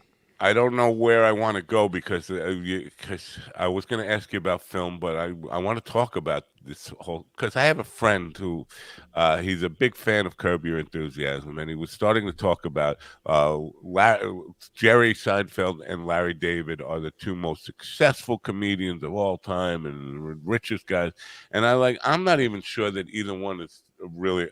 First of all, we need to kind of define what comedian is because I have a lot of friends who are in stand-up who, if you're not doing stand-up and you're doing sketch comedy, you're not really a comedian in the sense of that they use the word comedian. So there's that. And I think when I talk about like Larry David, I don't think he's ever been a stand-up. I would agree he's extremely funny, obviously very rich and successful. But to me, he's never really been a comedian in the sense that a lot of comedians define it as you have to be a stand-up to be considered a comedian. What's your take on that? I think stand-ups describe it like that. I mean, I do agree. Like, if you do improv and that kind of thing, you're an improv comic, kind of, I guess. Comedic actor, yeah. Yeah, it's a little different. Like Jim Carrey did stand up, but to me, he's not a stand up comedian. I mean, he should probably count because he was one of the originators and he was at the store when it was big and all that. But I don't know. I mean, I feel like if you're not doing stand up comedy, I just wish we had a different title. So stand up comic, I like to throw the stand up part in there because it is different. Because you can be funny as hell on camera, but I still don't know if you like went to the war that we go to every night and grinding out bombs and working out material the hard way and really just getting thrown into the fire and failing or flying kind of thing. I think that's what defines a stand-up comic. That's what gives us that edge to be like, you're not a real comic because you weren't with me in the trenches kind of thing. Right. And with Seinfeld, I don't deny, number one, that he's extremely successful and had a great successful stand-up career, but he was never on the level from stand-up that I think somebody like Kevin Hart or Dave Chappelle or even Sebastian Maniscalco, even Dice in his day when he was selling out stadiums.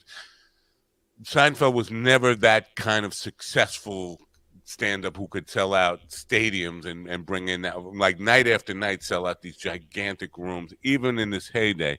I think most of his success came from being television star and a good business person with the syndication of it and the figuring out what Cosby, even just saying that word all of a sudden, it's too controversial. Cosby, what did he do? Cosby set the model for owning your own show so that when they syndicate it, you get super rich on it. And I think that's where Seinfeld's greatest success is. So when you say, well, he's almost a billionaire, so he's the most successful comedian, I don't buy that. I mean, I'm not trying to put him down for whatever his success in comedy was, but his success that when you talk about money is all from being a shrewd businessman. And being part of a television show that was extremely successful.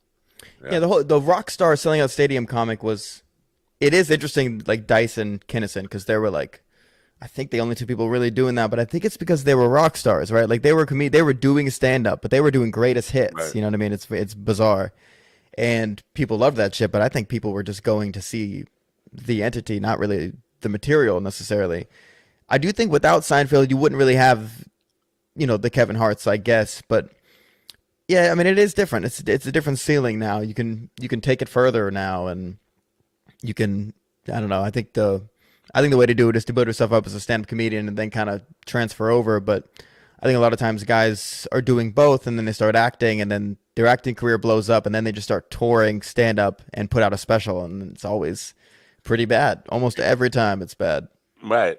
Yeah, and again, we come back to this idea of specials, and there are so many of them that I don't think any of them are special. But I was on this, and I've been on it for a couple of days now. I'm looking at doing a late night podcast, live stream podcast type of show that's something completely different than late night television has. And while we're on the subject of Seinfeld and his success with his sitcom and the whole idea of network television. First of all, I think I don't watch television, so I'm probably not the best guy to have the kind of opinions about television, but I think network television for a large way, like the stuff that built Seinfeld's success and people like that, I think that's on its way out, especially with the younger generation today. People 18 to 25 are not necessarily going to be fans of that kind of comedy for much longer, and I think the idea of network television is on its way out. What are your thoughts on that? I mean, I couldn't agree more. I don't even have cable. I haven't had cable in years. Yeah. And not missing anything, honestly. And the best shows that end up on TV end up on Hulu or whatever anyway. Like, even if Right. it's like an FX original. As far as stand-up goes, it's interesting because I was just listening to a podcast. There's a comic called Chris Stefano who just put out a special last night, I think at midnight. And he was like on podcast saying he's going to put it on his YouTube for free. He's going to put it on his YouTube for free, telling everybody that. And then as soon as Netflix was like, we'll buy it, he's like, all right, that works too, and just sold it to Netflix, which is everybody's goal. But what's interesting is the comics now have like some of the power back, and they are willing to just release it on YouTube and monetize it for ads and sell tickets that way. And Netflix, I think, knows that and is willing to be like, all right, so you can do it however you want. You can produce the whole thing. We'll just buy it off of you, give you a bunch of money, and then the platform exists. And yeah, I don't know. You don't need cable anymore. I mean, I don't know what I would watch. I'm not watching the fucking news. That's for sure. Right. I'm not touching that. And the reason I got started on this late night idea was, this James Corden guy who follows Colbert. He's stepping down from his show, which is still, it's money, and I could see how most comedians would covet that opportunity to have that. But a lot of comedians I know on Twitter, the minute he announced he was stepping down, I'm throwing my hat in the ring for that job. And my gut reaction was like, fuck that job. Fuck that model. Everybody is still trying to be Johnny Carson. Your grandfather's late night show, everybody is still trying to live off that model. And I'm thinking, young people don't give a shit. They don't even know Johnny Carson was and don't care about that format or model where I'm going to sit at a desk and we're going to have a guest come out and just going to schmooze for 8 minutes about his latest film or whatever. And it's just so played out, that format. I'm like, let's do something that will appeal to a younger audience, give them some sense of danger, some kind of sense that this is not television as we used to know it. This is something could go very wrong here. It's live, it's dangerous, it's cutting edge, it's different. Not some old guy sitting at a desk interviewing people. So that's what I'm kind of trying to push that idea on people. Like, forget about, no matter who takes that job, if they don't change the format, don't change the idea of what it is, it's still going to be crap television. It's what's your take on that? Yeah, it definitely has to grow with the times. Yeah, you're right. The Johnny Carson thing is interesting. I think I only know who Johnny Carson is because I'm a stand-up comic, and if not that, I would not. Right. I grew up listening to watching The Daily Show with Jon Stewart, and I loved that show. I thought it was hilarious. It was great. Not really a stand-up comic platform, to be honest, other than him, but I don't know. I mean, I think that stuff's still kind of cool, and it has a place on the internet too, right? Like, you can put those clips on the internet, and I'll still watch that. It'll still get millions of views. So in a way, it's not necessarily worthless. It's just the platform of it is a little. I mean, they're strict. They can't say the things they want to say. They can't have on their own guests. I want to see, I want to see who Trevor Noah would bring on if he didn't have a network. I want to see the things he would say, because he's always touched on some like important topics and then backs off a little bit because people get mad. And I don't know. It is silly. It is silly My, to also want to pursue that. my concept on this thing would be, even if it's going to be on network television, if network television is going to survive at all, it should be also simulcast on the internet. So you have somebody manning and should be live. So it's not, because what they have now, what is typically done is they tape it at 5 o'clock in the afternoon. They present it late night as it's a live show, and people kind of have a feeling that it's a live show. But they also have in the back of their mind, this is safe. It's already been edited. It's already been made safe for consumption of people, rather than real live with a 7-second delay. So you'd have on the network side somebody manning the delay of anybody's dropping F-bombs, FCC stuff. You Right. got to be on top of that. But if you want to catch it with full F-bombs, we're also streaming live on on the internet here. You can catch the streaming version of the show without any of the censorship in it. And so that to me makes it, of course, that the sponsorship, it's a tricky way to model and work it, but I think that would appeal. The danger element would appeal to younger people. Do you think? Yeah, I mean, it is all about it. I do think the danger of it is what makes it fun. Like, I don't know. Like, have you ever thought about maybe like hiring like I don't know, like a drug addict with a samurai sword or something just to walk around your studio behind you to spice things up a bit? Yeah, definitely. I want to start doing all kinds of stuff like that. Because I do a lot of work with shelters and VA homes, psych wards, and stuff like that. Adding video elements of all that kind of insane stuff. Yeah, I was gonna say you have plenty of people to choose from, then, man. yeah, absolutely. I have a talent pool, as they would say. Well, I mean, you're right. The podcast thing is, that is the new platform for at least people like me and people above me, obviously, and it has changed the landscape of stand-up so much. It's absurd. Like, it's not even remotely the same thing that it was 5 years ago. And I don't know. These people are cultivating this thing in their city where it's like you have like 8 comics all doing podcasts, and then they're all doing each other's podcasts, and all of a sudden there's like, it's like the DC universe. Like, you've built this world of these characters, and you all can get to know them all. And there's so much of that. People are like, why? Like, literally, why would I ever turn on the TV and watch cable? It's just, I hear that. I'm definitely, yeah. And so I feel like that whole paradigm is going to shift and be gone at some point. And I think the networks are in denial of that, and they're gonna replace it. And not like it matters to me, but it matters that I see friends who are just they're salivating over the idea that could be me, and of course a big paycheck, but is nice. But eventually, I think that whole thing is going to die. And even this morning when I brought it up, somebody said, "Bring back Craig Ferguson." Now, Craig Ferguson has been gone probably 6 or 7 years now, and happy not being part of it. He was great, but bringing him back is just going to rehash the past. It's not moving forward, not fresh thinking, new ideas for a whole new generation, a whole new audience is coming up. well, with all that being said, I would say if the Daily Show called me right now and they were like, Jack Schwartz, we need you to host this show, I'd be like, of course, absolutely. I'll be there in a heart. And I would support you doing it too. And I would think, but because, well, and I've known you 20 minutes now, but you're a young person who's not tied to what it should be, like, things that have been laid down in the past. You barely know who Johnny Carson is. That's a plus in my view. This is what we need. We need somebody who doesn't know what Johnny Carson is. Right. When you perform stand-up, are your audiences older, younger, your age? Who is the audience that gravitates most to your humor?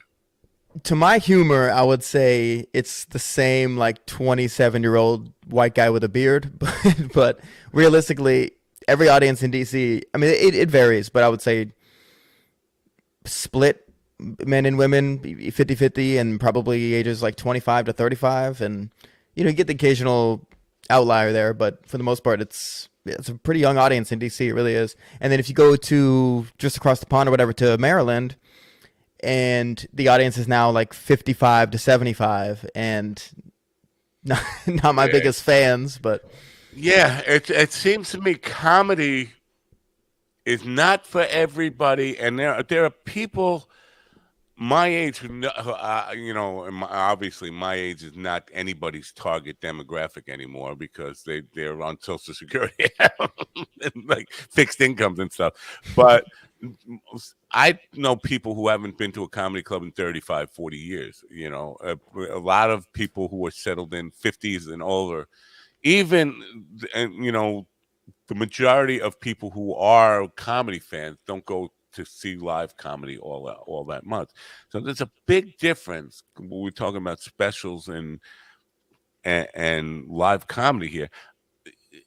It's really hard to capture the comedy club or comedy theater's experience of seeing a comedian on stage and portray that accurately in a special, quote unquote, special hour of videotape that makes it feel the same, and the laughs are the same. Do you agree with that? Yeah, it's a different animal. Like you have to be in the room and experience the moment for whatever reason. And I don't even fully understand it, but there is something about I'll watch. I was watching tape of myself the other day because I'm my favorite comedian, and there was this guy who would look. He was right in the front of the audience, and I just saw him.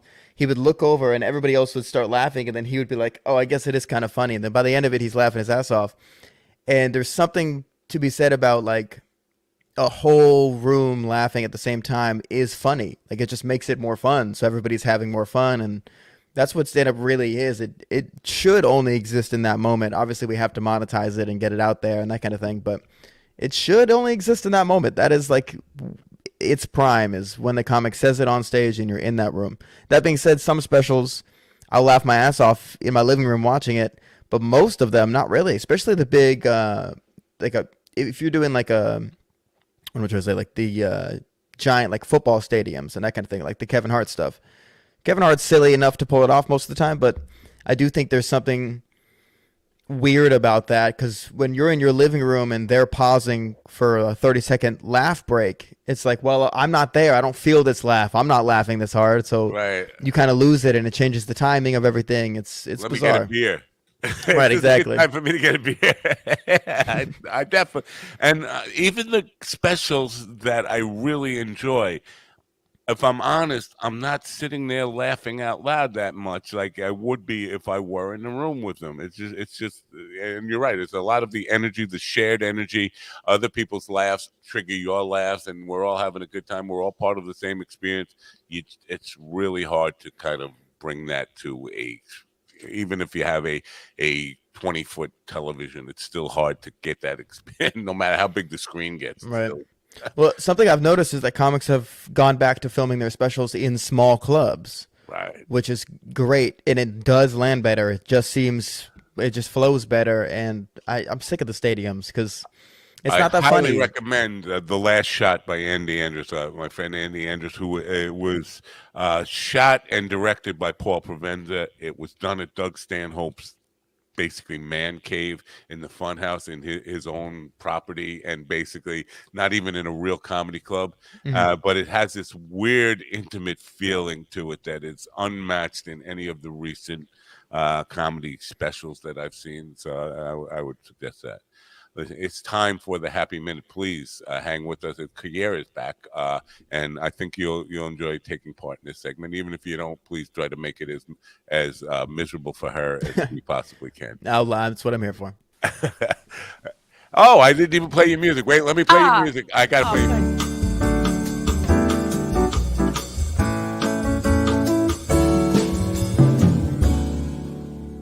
That's the wrong button too soon. Well, there we are. Kiera, meet Jack. Jack, meet Kiera. Nice to meet you.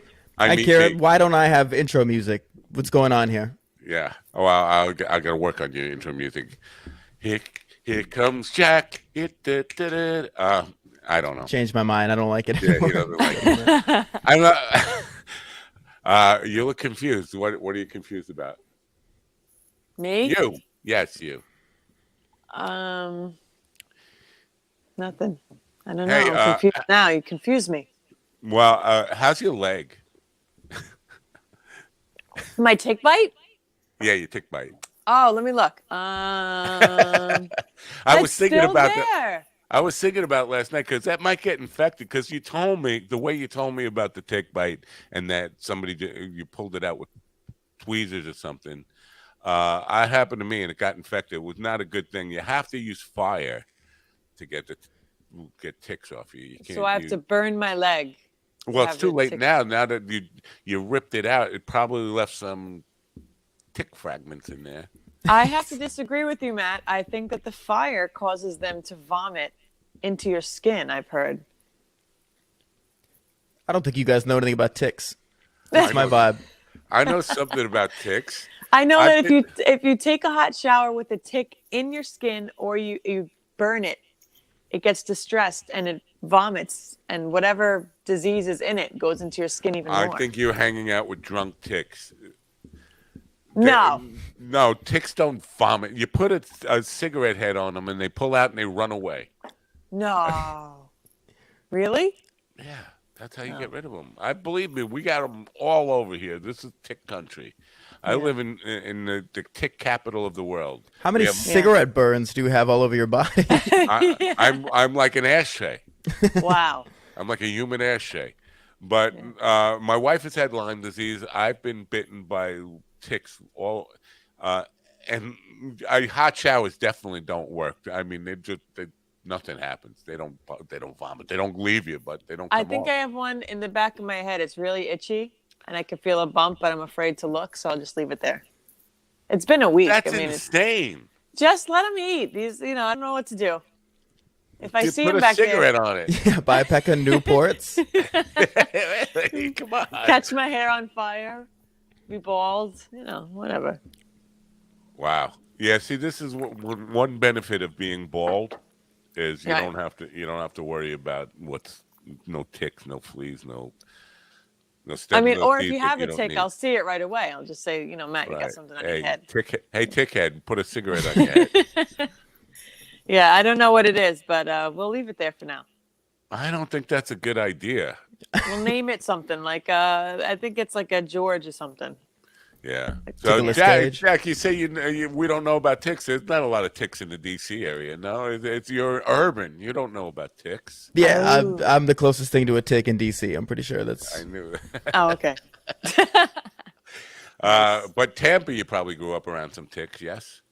Honestly, no, not really. It's more like glowing spiders and lizards and shit. And those big things that look like roaches, but they're not really roaches. They're like palmetto bugs. Palmettos. Those are giant flying roaches. Yeah. Do they crunch when you step on them? Oh, I can't. I don't know, but I tell you what, if they smack you in the face, you feel it. Like it'll leave a mark. Yes, I got hit in the head. Yes, I thought it was. Maybe that's what you got. Check it out. It could be a palmetto bug. No way. No way. We used to catch the lizards and put them on our ears and wear them like earrings. Don't be now you're gonna get Christina all upset about catching lizards. She's the lizard lady, and she we set them free after. We just okay. we used them as accessories for a little while. That was cool. Yeah, they're like little pit bulls. They'll just bite on. They'll just stay there. Yep. Lizards would control your tick population too. No, they just eat flies. What? I'm not sure. This is a podcast about ticks. Is that what this is? This is an insight. Yes, you've caught us. Well, I'm just concerned because it did seem like you hastily removed that tick without medical supervision or without. Well, I was afraid. It was my first tick in a while. I saw it on my leg. I saw it embedded, and I didn't want to pull it out, so I asked Matt to, and that was my first mistake, asking Matt to. And he got the magnifying glass because he can't really see. And I said, oh, boy, here we go. He missed the first time. And so if you needed a magnifying glass, chances are it was a deer tick because it was probably too small. No, it was a Lone Star tick. He just can't see. But he refuses to get glasses. So vanity is a terrible thing. Yeah. Yeah. So we were talking about comedy specials and all that kind of stuff. Well, are you a fan of comedy specials? Do you have television, right? I do listen to Kevin Hart. I think he's funny. He's really funny. I love Dane Cook. I know a lot of people don't like him. Like his Vicious Circle. Yeah. It's one of my favorites. Well, he's kind of a weird dude in my, I want to like him. But then there's this whole idea of him stealing, being a joke Yeah. thief and all that stuff that kind of turns me off. I don't like people who steal other material. Do you think he really stole the jokes, or you think No someone had doubt the joke? about the stuff. Now, if I say who we stole them from, all of a sudden I'm back in controversy land. And Well, let's hear it though. Who did it? I We want to stole know. it from Louis C.K. Oh, okay. He stole a couple of jokes. I mean, some that you can pull out exactly, almost verbatim. The idea about naming your kid. I think Louis C.K. just had one vowel, which R, and then one. They just used the same joke, just changed the vowel. Like, I'm gonna say the name of my kid, so I'm just gonna name whatever. But that was a direct ripoff. I mean, no doubt about it. Oh. Jackie, but he delivers it so well.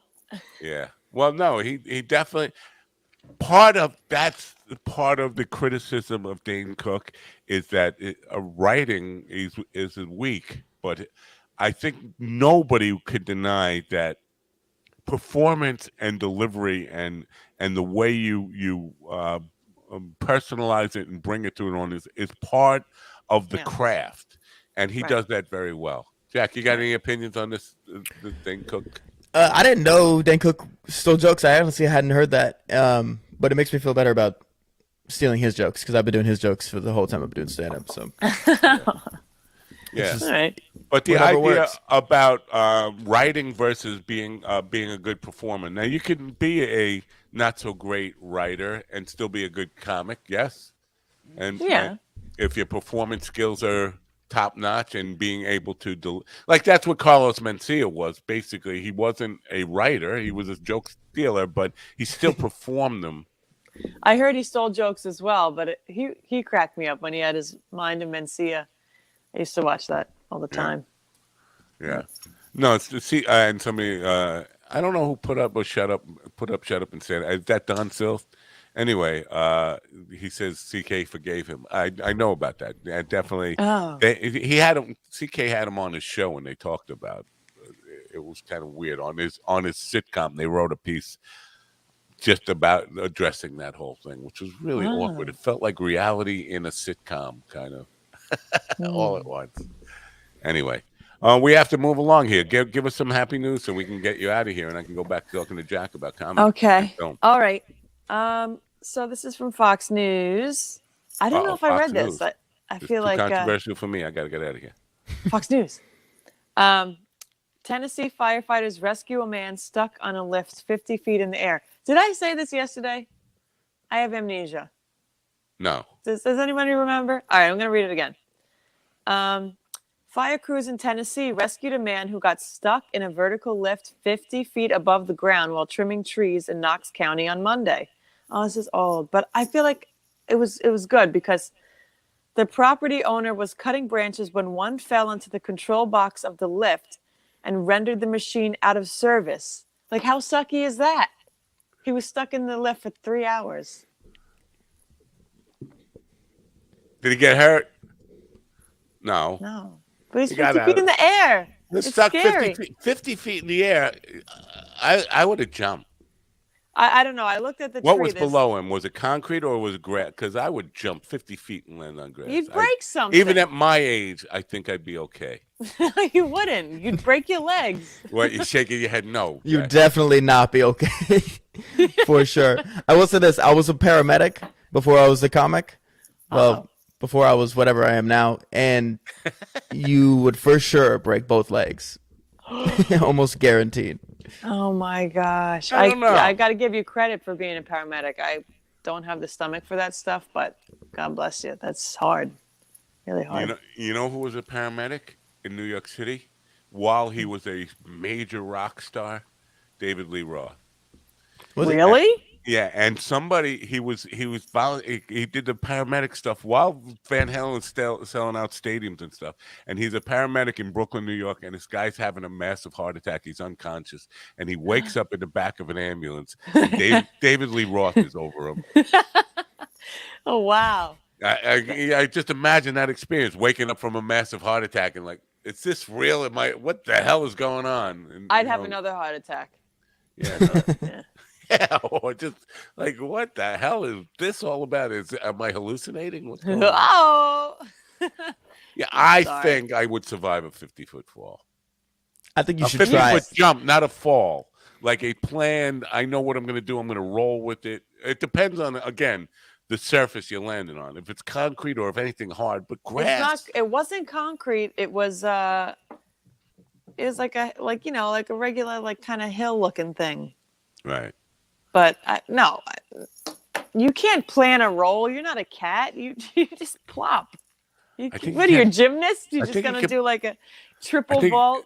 I think you can plan a roll. There's a way to fall. Yes. No, I'm not a gymnast, but I did learn to fall when I was a young man. I learned that falling is the most important skill you can have. Learning how to fall, if you're gonna survive things like that. So yeah, I think I'd be okay. Oh, I got to say goodbye to Govs. Time to say goodbye to Govs. We're at a time where we have to end the program on Govs, but we're saying on YouTube and Facebook and all that stuff. Bye, Govs.